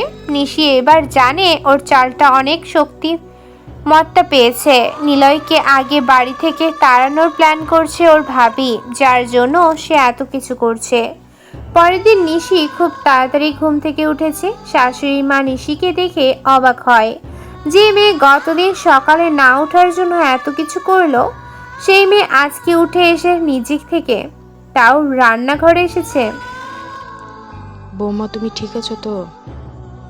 জি মা, সারা রাত ভাবলাম আপনাদের সাথে অন্যায় করেছি, আমার একটুও উচিত হয়নি। সরি মা। আরে সরি বলার কিছু নেই। আমারও শাশুড়ি হিসেবে তোমাকে বোঝার দরকার ছিল। আমিও সরি। দিন মা, আমি চা বানাই। আজকে সবার জন্য আমি চা বানিয়ে নিজে এই সবার কাছে নিয়ে যাব। প্লিজ মা, দিন। আচ্ছা আচ্ছা, ঠিক আছে। নিশি চা বানায়। প্রথমে শ্বশুরকে দিয়ে আসে। আদনান সাহেব তো রীতিমতো অবাক এমন কাজ দেখে। নিশি এভাবে চা করে নিজ হাতে নিয়ে আসবে ওনারা দুজন কল্পনাও করেনি। নিশি চা নিয়ে চলে আসে। এবার বিথিকেও চা দিয়ে আসে। এভাবে সবাইকে চা দিয়ে শেষ কাপটা নিলয়ের জন্য আনে। নিলয়ের ঘরে এসে দেখে নিলয় ঘুমাচ্ছে। চা টেবিলে রেখে আশেপাশে তাকালো। কাউকে দেখতে পারছে না। নিলয়ের দিকে তাকায়। কিছু সময় ভেবে নিলয়ের ওপর যে বসলো নিশি। গা থেকে শাড়িটার অনেকটা অংশ নামিয়ে নিল, চুলগুলো এলোমেলো করে দিল, ব্লাউজের এক অংশ জোরে ছিঁড়ে ফেলল। ঠোঁটে লিপস্টিক হালকা লাগিয়ে নিলয়ের গালে আলতো ভাবায় লিপস্টিক দিয়ে জানালা দিয়ে সেটা ফেলে দেয়। নিলয় অনুভব করে কে যেন ওর উপর উঠে বসেছে। চোখ খুলে তাকিয়ে দেখে নিশি ভাবি ওর উপর উঠে বসে আছে। নিলয় জোরে ডাকতে যাবে, তখনই নিশি নিলয়ের গাল চেপে ধরে। নিলয় নিজেকে ছাড়ানোর জন্য নিশিকে ধাক্কা দিতেই নিশি নিলয়ের পাশে পড়ে যায়, আর সাথে সাথেই নিশি জোরে চিৎকার দিয়ে ওঠে। এত জোরে চিৎকার শুনে নিবিড়ও যেন দৌড়ে চলে আসে নিলয়ের রুমে। শুধু নিবিড় নয়, পুরো বাড়ির লোক সবাই চলে আসে নিলয়ের ঘরে। আর এসে দেখে নিশি বিছানায় শুয়ে আছে, আর নিলয় নিশির পাশে খালি গায়ে আধা শোয়া হয়ে আছে। নিবিড়কে দেখে নিশি নিলয়কে ধাক্কা দিয়ে দৌড়ে নিবিড়ের পিছনে যেয়ে দাঁড়ায়। ফুপিয়ে কাঁদতে কাঁদতে বলে, আর একটু দেরি করে আসলেই তো। তোমার বউকে বলেছিলাম না তোমাকে তোমার ভাই ভালো না, বিশ্বাস করনি তো আমার কথা। সুন্দরী ভাবিকে সকালে একা পেয়ে তোমার ভাই নিজের তো কোনো ভাই ছিল না। ভেবেছিলাম এখানে এসে নিজের একটা ভাই পাবো। পরিবার পেলেও ভাই পাইনি। এতটা জঘন্য মনের মানুষ তোমার ভাই। সত্যি এ বাড়িতে না, আসলে আমি জানতাম না। আমি আজকেই চলে যাব বাড়ি ছেড়ে। হয় নিলয় থাকবে, না হয় আমি থাকবো। আমাকে তাড়ানোর জন্য এমন করছে নিলয়। চলে যাচ্ছি নিবি, কখনো আসবো না তোমার কাছে। নিশি শোনো প্লিজ, নিলয়কে তো আমি মেরেই ফেলবো। নিবিড় নিলয়ের দিকে এগিয়ে যাচ্ছে, আদনান সাহেব থামায়। নিলয় বোকার মতো তাকিয়ে কি হচ্ছে সেটা বোঝার চেষ্টা করছে। এখন ওর ঘুমের ঘোর কাটেনি। ঘুম ভাঙতেই সে কিছু বোঝার আগে এত কিছু হয়ে যাচ্ছে। আদনান সাহেব একটা লাঠি আনে, নিলয়ের হাত ধরে উঠানে নিয়ে যায়। নিলয় শর্ট প্যান্ট আর খালি গায়ে ছিল। নিলয়কে উঠানে এনে দাঁড় করিয়ে লাঠি হাতে দাঁড়িয়ে আছে আদনান সাহেব। নিলয়ের বাবাকে বলল, বাবা, আমি কিচ্ছু করিনি। আদনান সাহেব লাঠি দিয়ে নিলয়কে একটা জোরে বাড়ি দেয়। বাবা, বিশ্বাস করো, আমি কিচ্ছু করিনি। আদনান সাহেব আবারও একটা বাড়ি দেয় জোরে। নিলয় আর কিছু বলল না, কারণ সে বুঝে গিয়েছে কিছু বললেই সেটা বিশ্বাস করবে না কেউ। আদনান সাহেব নিলয়কে মারতে থাকে। নিলয় বুকে হাত বেঁধে মাথা নিচু করে মার খেতে থাকে। আদনান সাহেব তার স্ত্রীকে বলল, এই বেজার মাছ ছেলেটার ব্যাগ গুছিয়ে আনো। আজকে থেকে আমি ওর বাবা না, সেও আমার ছেলে না। ত্যায্য করলাম আমি ওকে। বেরিয়ে যা বাড়ি থেকে, শালা জানোয়ার জন্ম দিয়েছি। নে, ব্যাগ ধর, দূর হয়ে যা চোখের সামনে থেকে। আমরা মরে গেলে যেন দয়া করে দেখতেও আসবি না। তাই আমাদের মুখটা তুই না দেখলে মরার আগে খুশি হব। তোর মতো ছেলে না থাকাই অনেক ভালো। নিলয় ব্যাগ হাতে নেয়। সবার দিকে একবার করে তাকায় নিলয়। তারপর নিলয়ের বাবা আর মায়ের থেকে এমন গালি শুনে চুপ হয়ে গেল। এতক্ষণ সে মারার জন্য কাঁদেনি, কিন্তু ওর বাবা মায়ের কথাগুলো শুনে নিলয় ঠিকই নীরবে কাঁদছে। মা ব্যাগ এনে মাটিতে ফেলে দেয়। নিলয় মাটি থেকে ব্যাগটা তুলে নিয়ে সবার দিকে একবার তাকায়। বিথি আপার দিকে তাকিয়ে থাকে। কিছু সময় পর ঘুরে হাঁটতে থাকে। দৌড়ে বিথি আপা আসে নিলয়ের সামনে। নিলয়ের গায়ের চামড়া ফেটে রক্ত বের হচ্ছে। বিথি বলে, বাবা, নিলয়কে যেতে দিও না। বাবা শোনো প্লিজ, মা নিলয়কে আটকাও, ওকে যেতে দিও না। ভাই প্লিজ, সামনে। ভাই প্লিজ যাস না, তুই যাস না রে। থাক ভাই। এই নিলয় শোন। ভালো থাকিস আপা। তুই না কম্পিউটার কিনে দিয়েছিলি, ওইটা আমি নিয়ে যাব না। দূরে বসে সেটা আমি নষ্ট করে দিতে পারবো। প্লিজ, কেউ অন্যায় করে তোর কাছে যত্ন করে রেখে দিস। কোনো একদিন হয়তো তোর সাথে আমার দেখা হবে। সেদিন কম্পিউটার নিয়েই না হয় গল্প করব। নিলয় আর কিছু বলল না। সে আর দাঁড়ালোও না বাড়িতে, সোজা সেখান থেকে চলে আসলো। ব্যাগে হাত দিয়ে মোবাইল পেল ও। মাসুমকে ফোন দেয়। আমি ঢাকাতে আসছি, সব রেডি আছে। জি ভাই, সব রেডি। আপনি হালি আসবেন, আমরা কাজ শুরু করে দেব। ওকে, থাক, আসছি। নিলয় কাপড় পাল্টে চলে গেল স্ট্যান্ডে। বিথি ওর মা বাবার সামনে দাঁড়িয়ে আছে। মা বিথির গালে চড় দিয়ে বলল, কুলাঙ্গারের দলে কেন ছিলি? তাকে কেন যেতে নিষেধ করছিলি? এটা তোর ভাই না, এবারের ছেলেও না ও। মা ভালোই বলছো, নিলয় এবারে ছেলে না, ও খালি গায়ে ছিল। পেটের বাম পাটির নিচে সেলাই করা দাগ দেখেছিল। ওকে তাড়ানোর জন্য রাগের বসে দাগটাও হয়তো দেখোনি। কেন পেটের সেলাই দেওয়া আছে জানো? জানো না? কেন আবার? দেখ কোথায় কারোর সাথে মারামারি করছিল, হয়তো তারাই ছুরি মেরে কেটে দিয়েছিল, তাই এমন। তুই আর একবারও ওর হয়ে কথা বলবি না। ছুরি মেরেছিল অন্য কেউ, তাই না বাবা? হাসালে। আচ্ছা মা বাবা, আচ্ছা মা বাবা যেন কি হয়েছিল, হাসপাতালে ছিল? কিডনি নষ্ট হয়ে যাচ্ছিল। জানো, সেদিন টাকার অনেক দরকার ছিল। টাকার কথা শুনে তোমার বড় ছেলে সেখান থেকে গোপনে পালিয়ে আসে। নিলয় আর আমি দেখেছিলাম। ঠিকই বলছো তোমরা, ও বেজন্মা, কুলঙ্গার, অপদার্থ। আমিও তাই বলবো। কিন্তু জানো না, সেদিন বাবাকে বাঁচানোর জন্য ওর নিজেও একটা কিডনি বাবাকে দিয়েছে। বাবার জন্যই বেঁচে আছে। তুমি জানো কিডনি কে দান করেছে? মজার ব্যাপার, বাবা মা কেউ কিডনি দান করে, তাই না? ওর পেটে বাবাকে কিডনি দেওয়ার ক্ষমতা আছে। ডাক্তারের সাথে কথা বলেছিল ও। আমি আড়ালে দাঁড়িয়ে দেখছি। সে বলতে নিষেধ করেছিল, কিন্তু সে তো নেই। তাই আর না বলে থাকতে পারলাম না। অপারেশনের জন্য টাকার দরকার, তোমার বড় ছেলে নেই সেখানে। জানো টাকাটা ম্যানেজ করেছিলাম আমি কি করে? আমার পড়ার সব টাকা জমানো থেকে নিয়ে অপারেশন করিয়েছি। বাবা, তোমার শরীরে যে কিডনি আছে একটা, সেটা নিলয়ের। গতকাল ভাবি নিলয়কে নিজের ইচ্ছেতে ডাকে। কাঁধ ব্যথার নাম করে নিলয়ের সাথে উনি নাটক করে, অথচ তোমরা সেটা বিশ্বাসই করনি। যাই হোক, ওকে তাড়িয়ে দিয়েছো, অনেক ভালো করেছো। ওর মতো ছেলের দরকারই পড়ে না। ধন্যবাদ তোমাদের। আর বড় ছেলে তোমাদের কাছে সব কিছু। ওকে কোনোদিন আদর করে ভালোবেসে কাছে থেকে বুঝি বলছো? বলনি, কারণ সে তো খারাপ ছেলে। সব সময় ওর সাথে গালি দিয়ে তোমরা সব সময় কথা বলছো, কখনো তাকে চেনার চেষ্টাও করনি। আর আজকে সব না শুনে ওকে মেরে বাড়ি থেকে বের করে দিয়েছো। আর বড় ভাই, তোর বউ অনেক ভালো, তুই বড় রুনাকে নিয়ে চলে যা, না হলে আমাদেরকে বের করে দে। বলা তো চাই না, কোন দিন তোর বউ আবার তোর বাবার সাথে এমন করে বাবাকেও তাড়িয়ে দিচ্ছে আর আমাদেরকে দাসী বানিয়ে রাখছে। বিধি আর কিছু বলল না, সে দৌড়ে ওর রুমে চলে গেল। এদিকে নিলয়ের সামনে বাস এসে থামে। সে কোনো কিছু না ভেবে সময় নষ্ট না করে বাসে উঠে পড়ে। চোখ বন্ধ করে ছোটবেলার মা বাবার আদরগুলোকে মুহূর্তটাকে কল্পনায় আনতে থাকে। সন্তানেরা বড় হলে ছোটবেলার ব্যবহারের মতো বড়বেলাতে করতে নেই। সন্তান কখনো খারাপ হয় না যতক্ষণ না পর্যন্ত পরিবার থেকে সাপোর্ট করে, কিন্তু নিলয় তো সব সময় অবহেলায় দিন কাটিয়েছে।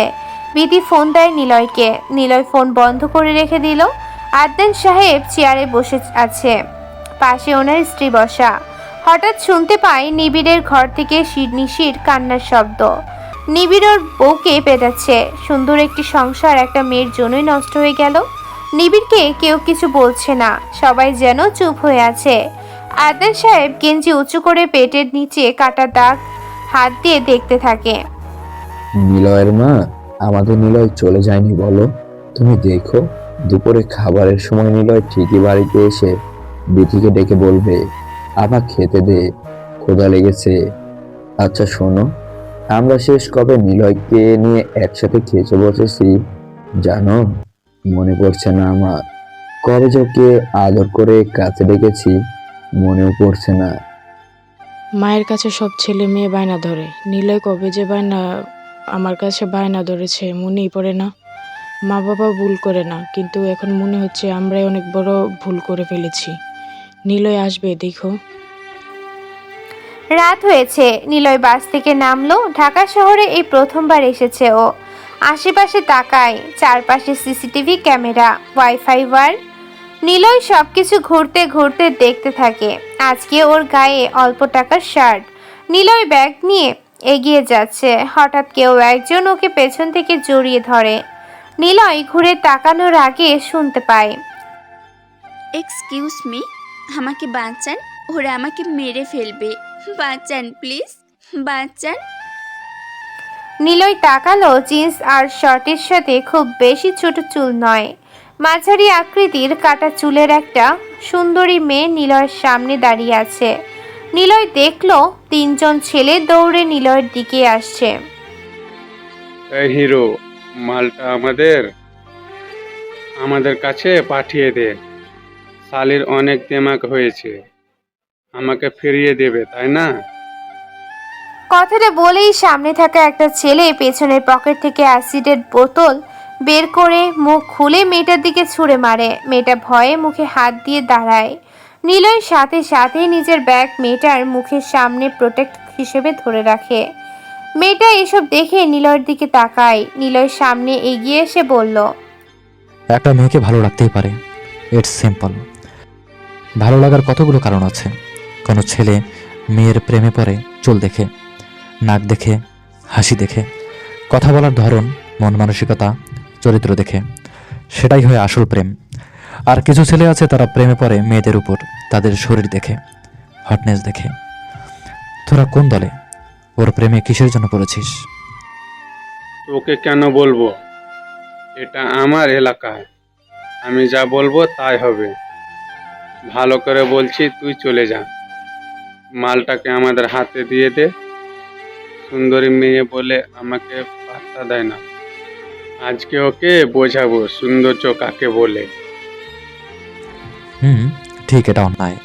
তবে হ্যাঁ বস, ভালোবাসলে প্রপোজ করা ইটস ভেরি সিম্পল।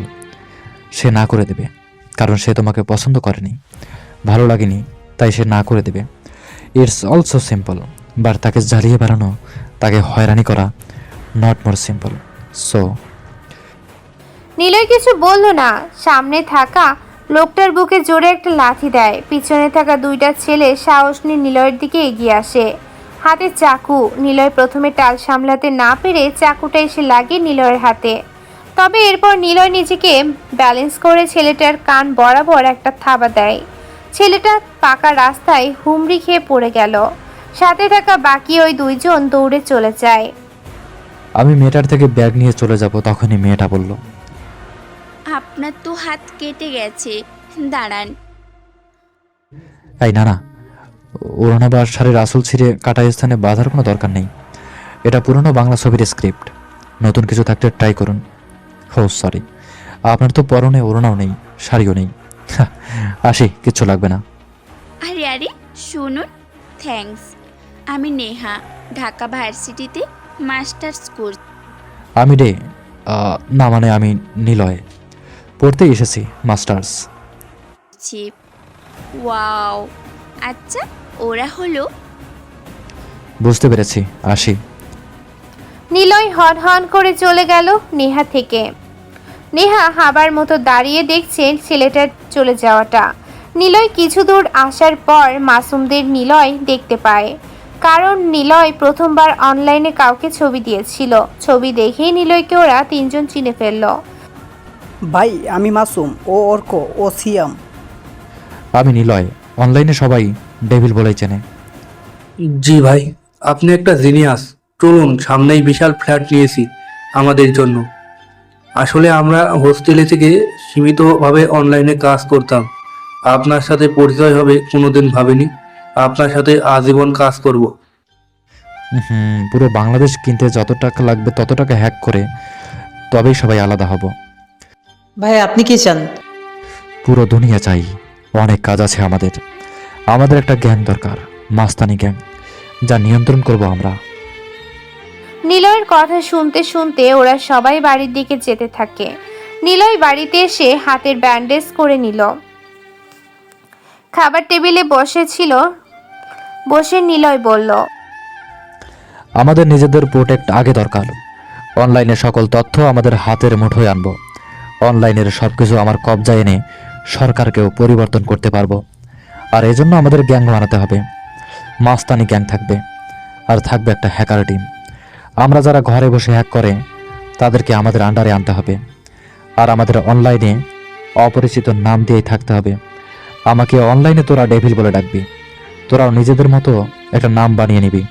সব হ্যাকারদের আমরা এখানে বসেই নিয়ন্ত্রণ করব। তবে দিনের বেলাতে আমরা একদম ইনোসেন্ট আর হাবাগোবা হব। আমরা এখন থেকে স্মার্টফোন ব্যবহার করা ছেড়ে দেব। রাতের বেলা আমরা আমাদের হিংস্রতা ছড়িয়ে দেব সব জায়গায়। এজন্য নিজেকে আগে সব কিছু থেকে প্রোটেক্ট বা ডিফেন্ড করে রাখতে হবে। তারপরে হতে হবে সোশ্যাল ইঞ্জিনিয়ার। বোঝা গেল? নিলয়ের কথা ওরা খাওয়া বাদ দিয়ে শুনতে থাকে। ওরা অনেক হ্যাকারদেরকে দেখেছে, কিন্তু গ্রাম থেকে আসা এমন প্রফেশনালি হ্যাকার দেখেনি ওরা কেউ। অর্ক প্রশ্ন করলো, সোশ্যাল ইঞ্জিনিয়ার কি? সোশ্যাল ইঞ্জিনিয়ারিং মানে সোজা কথাতে চিটিং। কিন্তু এই সোশ্যাল ইঞ্জিনিয়ারিং হলো হ্যাকিং জগতের সবচেয়ে শক্তিশালী সাইকোলজিক্যাল সফটওয়্যার। মনে কর তুই একটা মেয়ের আইপি অ্যাড্রেস হ্যাক করতে চাচ্ছিস, তাহলে তখন তুই আইপি লকারের লিঙ্ক দিয়ে বলতে পারবি যে ওই লিঙ্কে তার কিছু সিক্রেট ফটো আছে। তাহলে সে তাতে এন্টার করতে প্রলুব্ধ হবে। এখানে এই যে মাইন্ড ট্রিক করে কাউকে প্রলুব্ধ করলি, সেটাই হলো সোশ্যাল ইঞ্জিনিয়ারিং।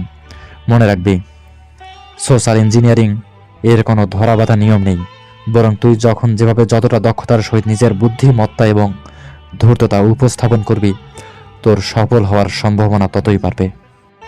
অর্ক সহ সবাই শুনতে থাকে নিলয়ের কথা। নিলয় খাবার শেষ করলো। খাওয়া শেষ হতেই চেয়ার ছেড়ে উঠে বলল, আগামীকাল থেকে ঢাকার যে কোনো একটা বড় ব্যাংকের সব অ্যাকাউন্ট হ্যাক করব। সবাই রেডি থাকিস। এখন ঘুমা। যা বলবো সেসব পালন করবি, মনে রাখবি কোনো কিছু করার আগে মাইন্ড গেম খেলবো, প্ল্যান করে নামবি, ঠিক আছে? নিলয় এক কাঁধে ব্যাগ ঝুলিয়ে পকেটে হাত গুজিয়ে ভার্সিটির মধ্যে প্রবেশ করলো। ভার্সিটির গেট পার হয়ে সে এক পাশ দিয়ে হাঁটছে। নিলয় চারপাশে তাকাতে তাকাতে যাচ্ছে। ভার্সিটিতেও সিসিটিভি ক্যামেরা।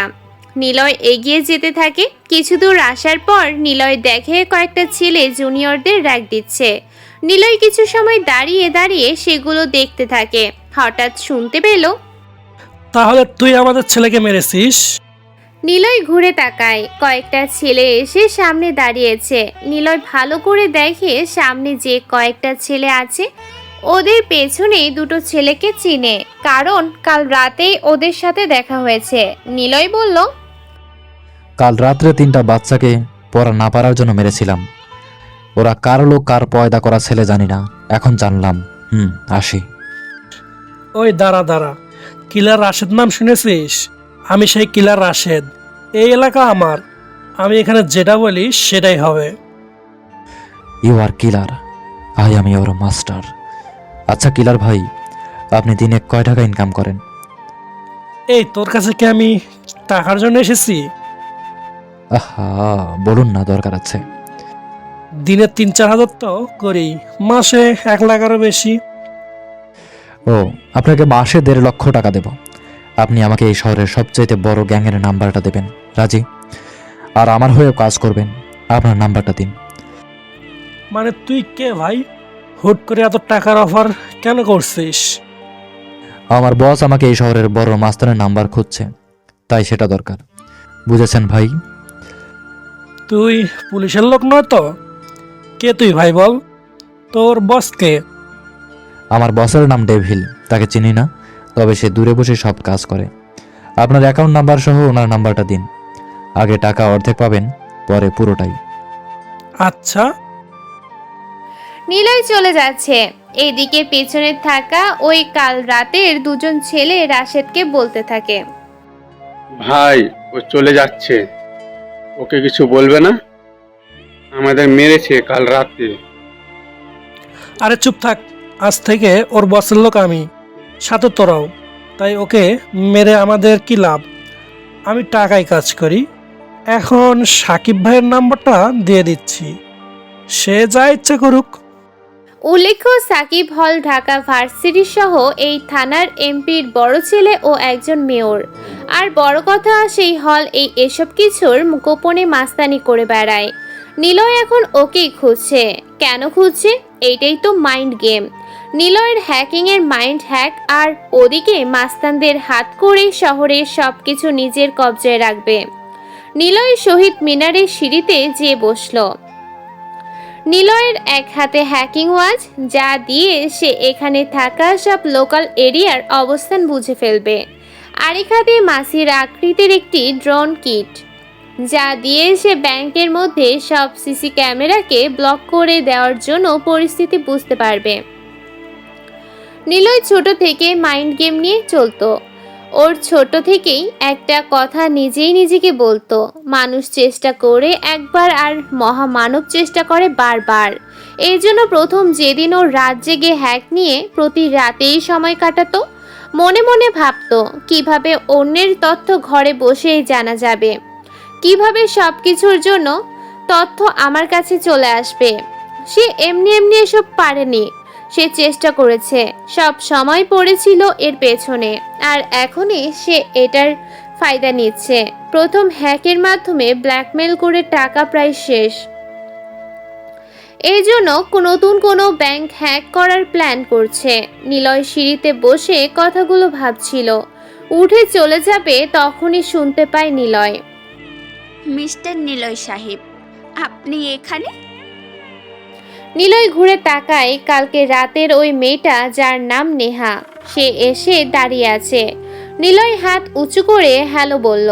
নেহা এগিয়ে আসে নিলয়ের কাছে, নিলয়ের পাশে বসে বলল, আমি নেহা, মনে আছে?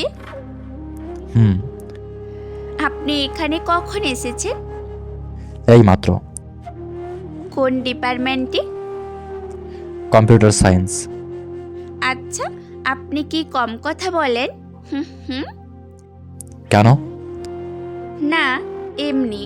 আমার আব্বু বলে রহস্যময়রা খুব কম কথা বলে, ওদেরকে সহজে চেনাও যায় না। তারা কেমন আছো এই প্রশ্নেরও ঠিকঠাকভাবে অ্যান্সার দেয় না। তাদেরকে চেনা অনেক কঠিন হয়, কিন্তু চিনে ফেলতে পারলে সেই রহস্যময় মানুষটা সহজেই বসে চলে আসে। আপনি কি রহস্যময় কেউ? হুম হুম। আপু বলতো, বেশি কথা বলা মেয়েরা অনেক ভালো হয়, কারণ ওরা চাপা স্বভাবের মেয়েদের থেকে একটু বেশি মুড়ি কম হয়। এই মেয়েরা যেমন হাসতে পারে তেমনই গোপনে কাঁদতেও পারে, আবার সহজে মিশেও যেতে পারে। আপনি কি বকবক করা কেউ? নিলয়ের এমন পাল্টা প্রশ্ন শুনে নেহা অবাক হয় আর বুঝে যায় নিলয় একজন মাইন্ড গেমার বা রহস্যময় ব্যক্তি। রহস্যময়রা মাইন্ড গেমার হয়ে থাকে, আর নিলয় ঠিকই এখন সেটাই করেছে। তো আপনার বাবা কি করে, কোথায় থাকে? থাক না কিছু অজানা, সব জানা ভালো না।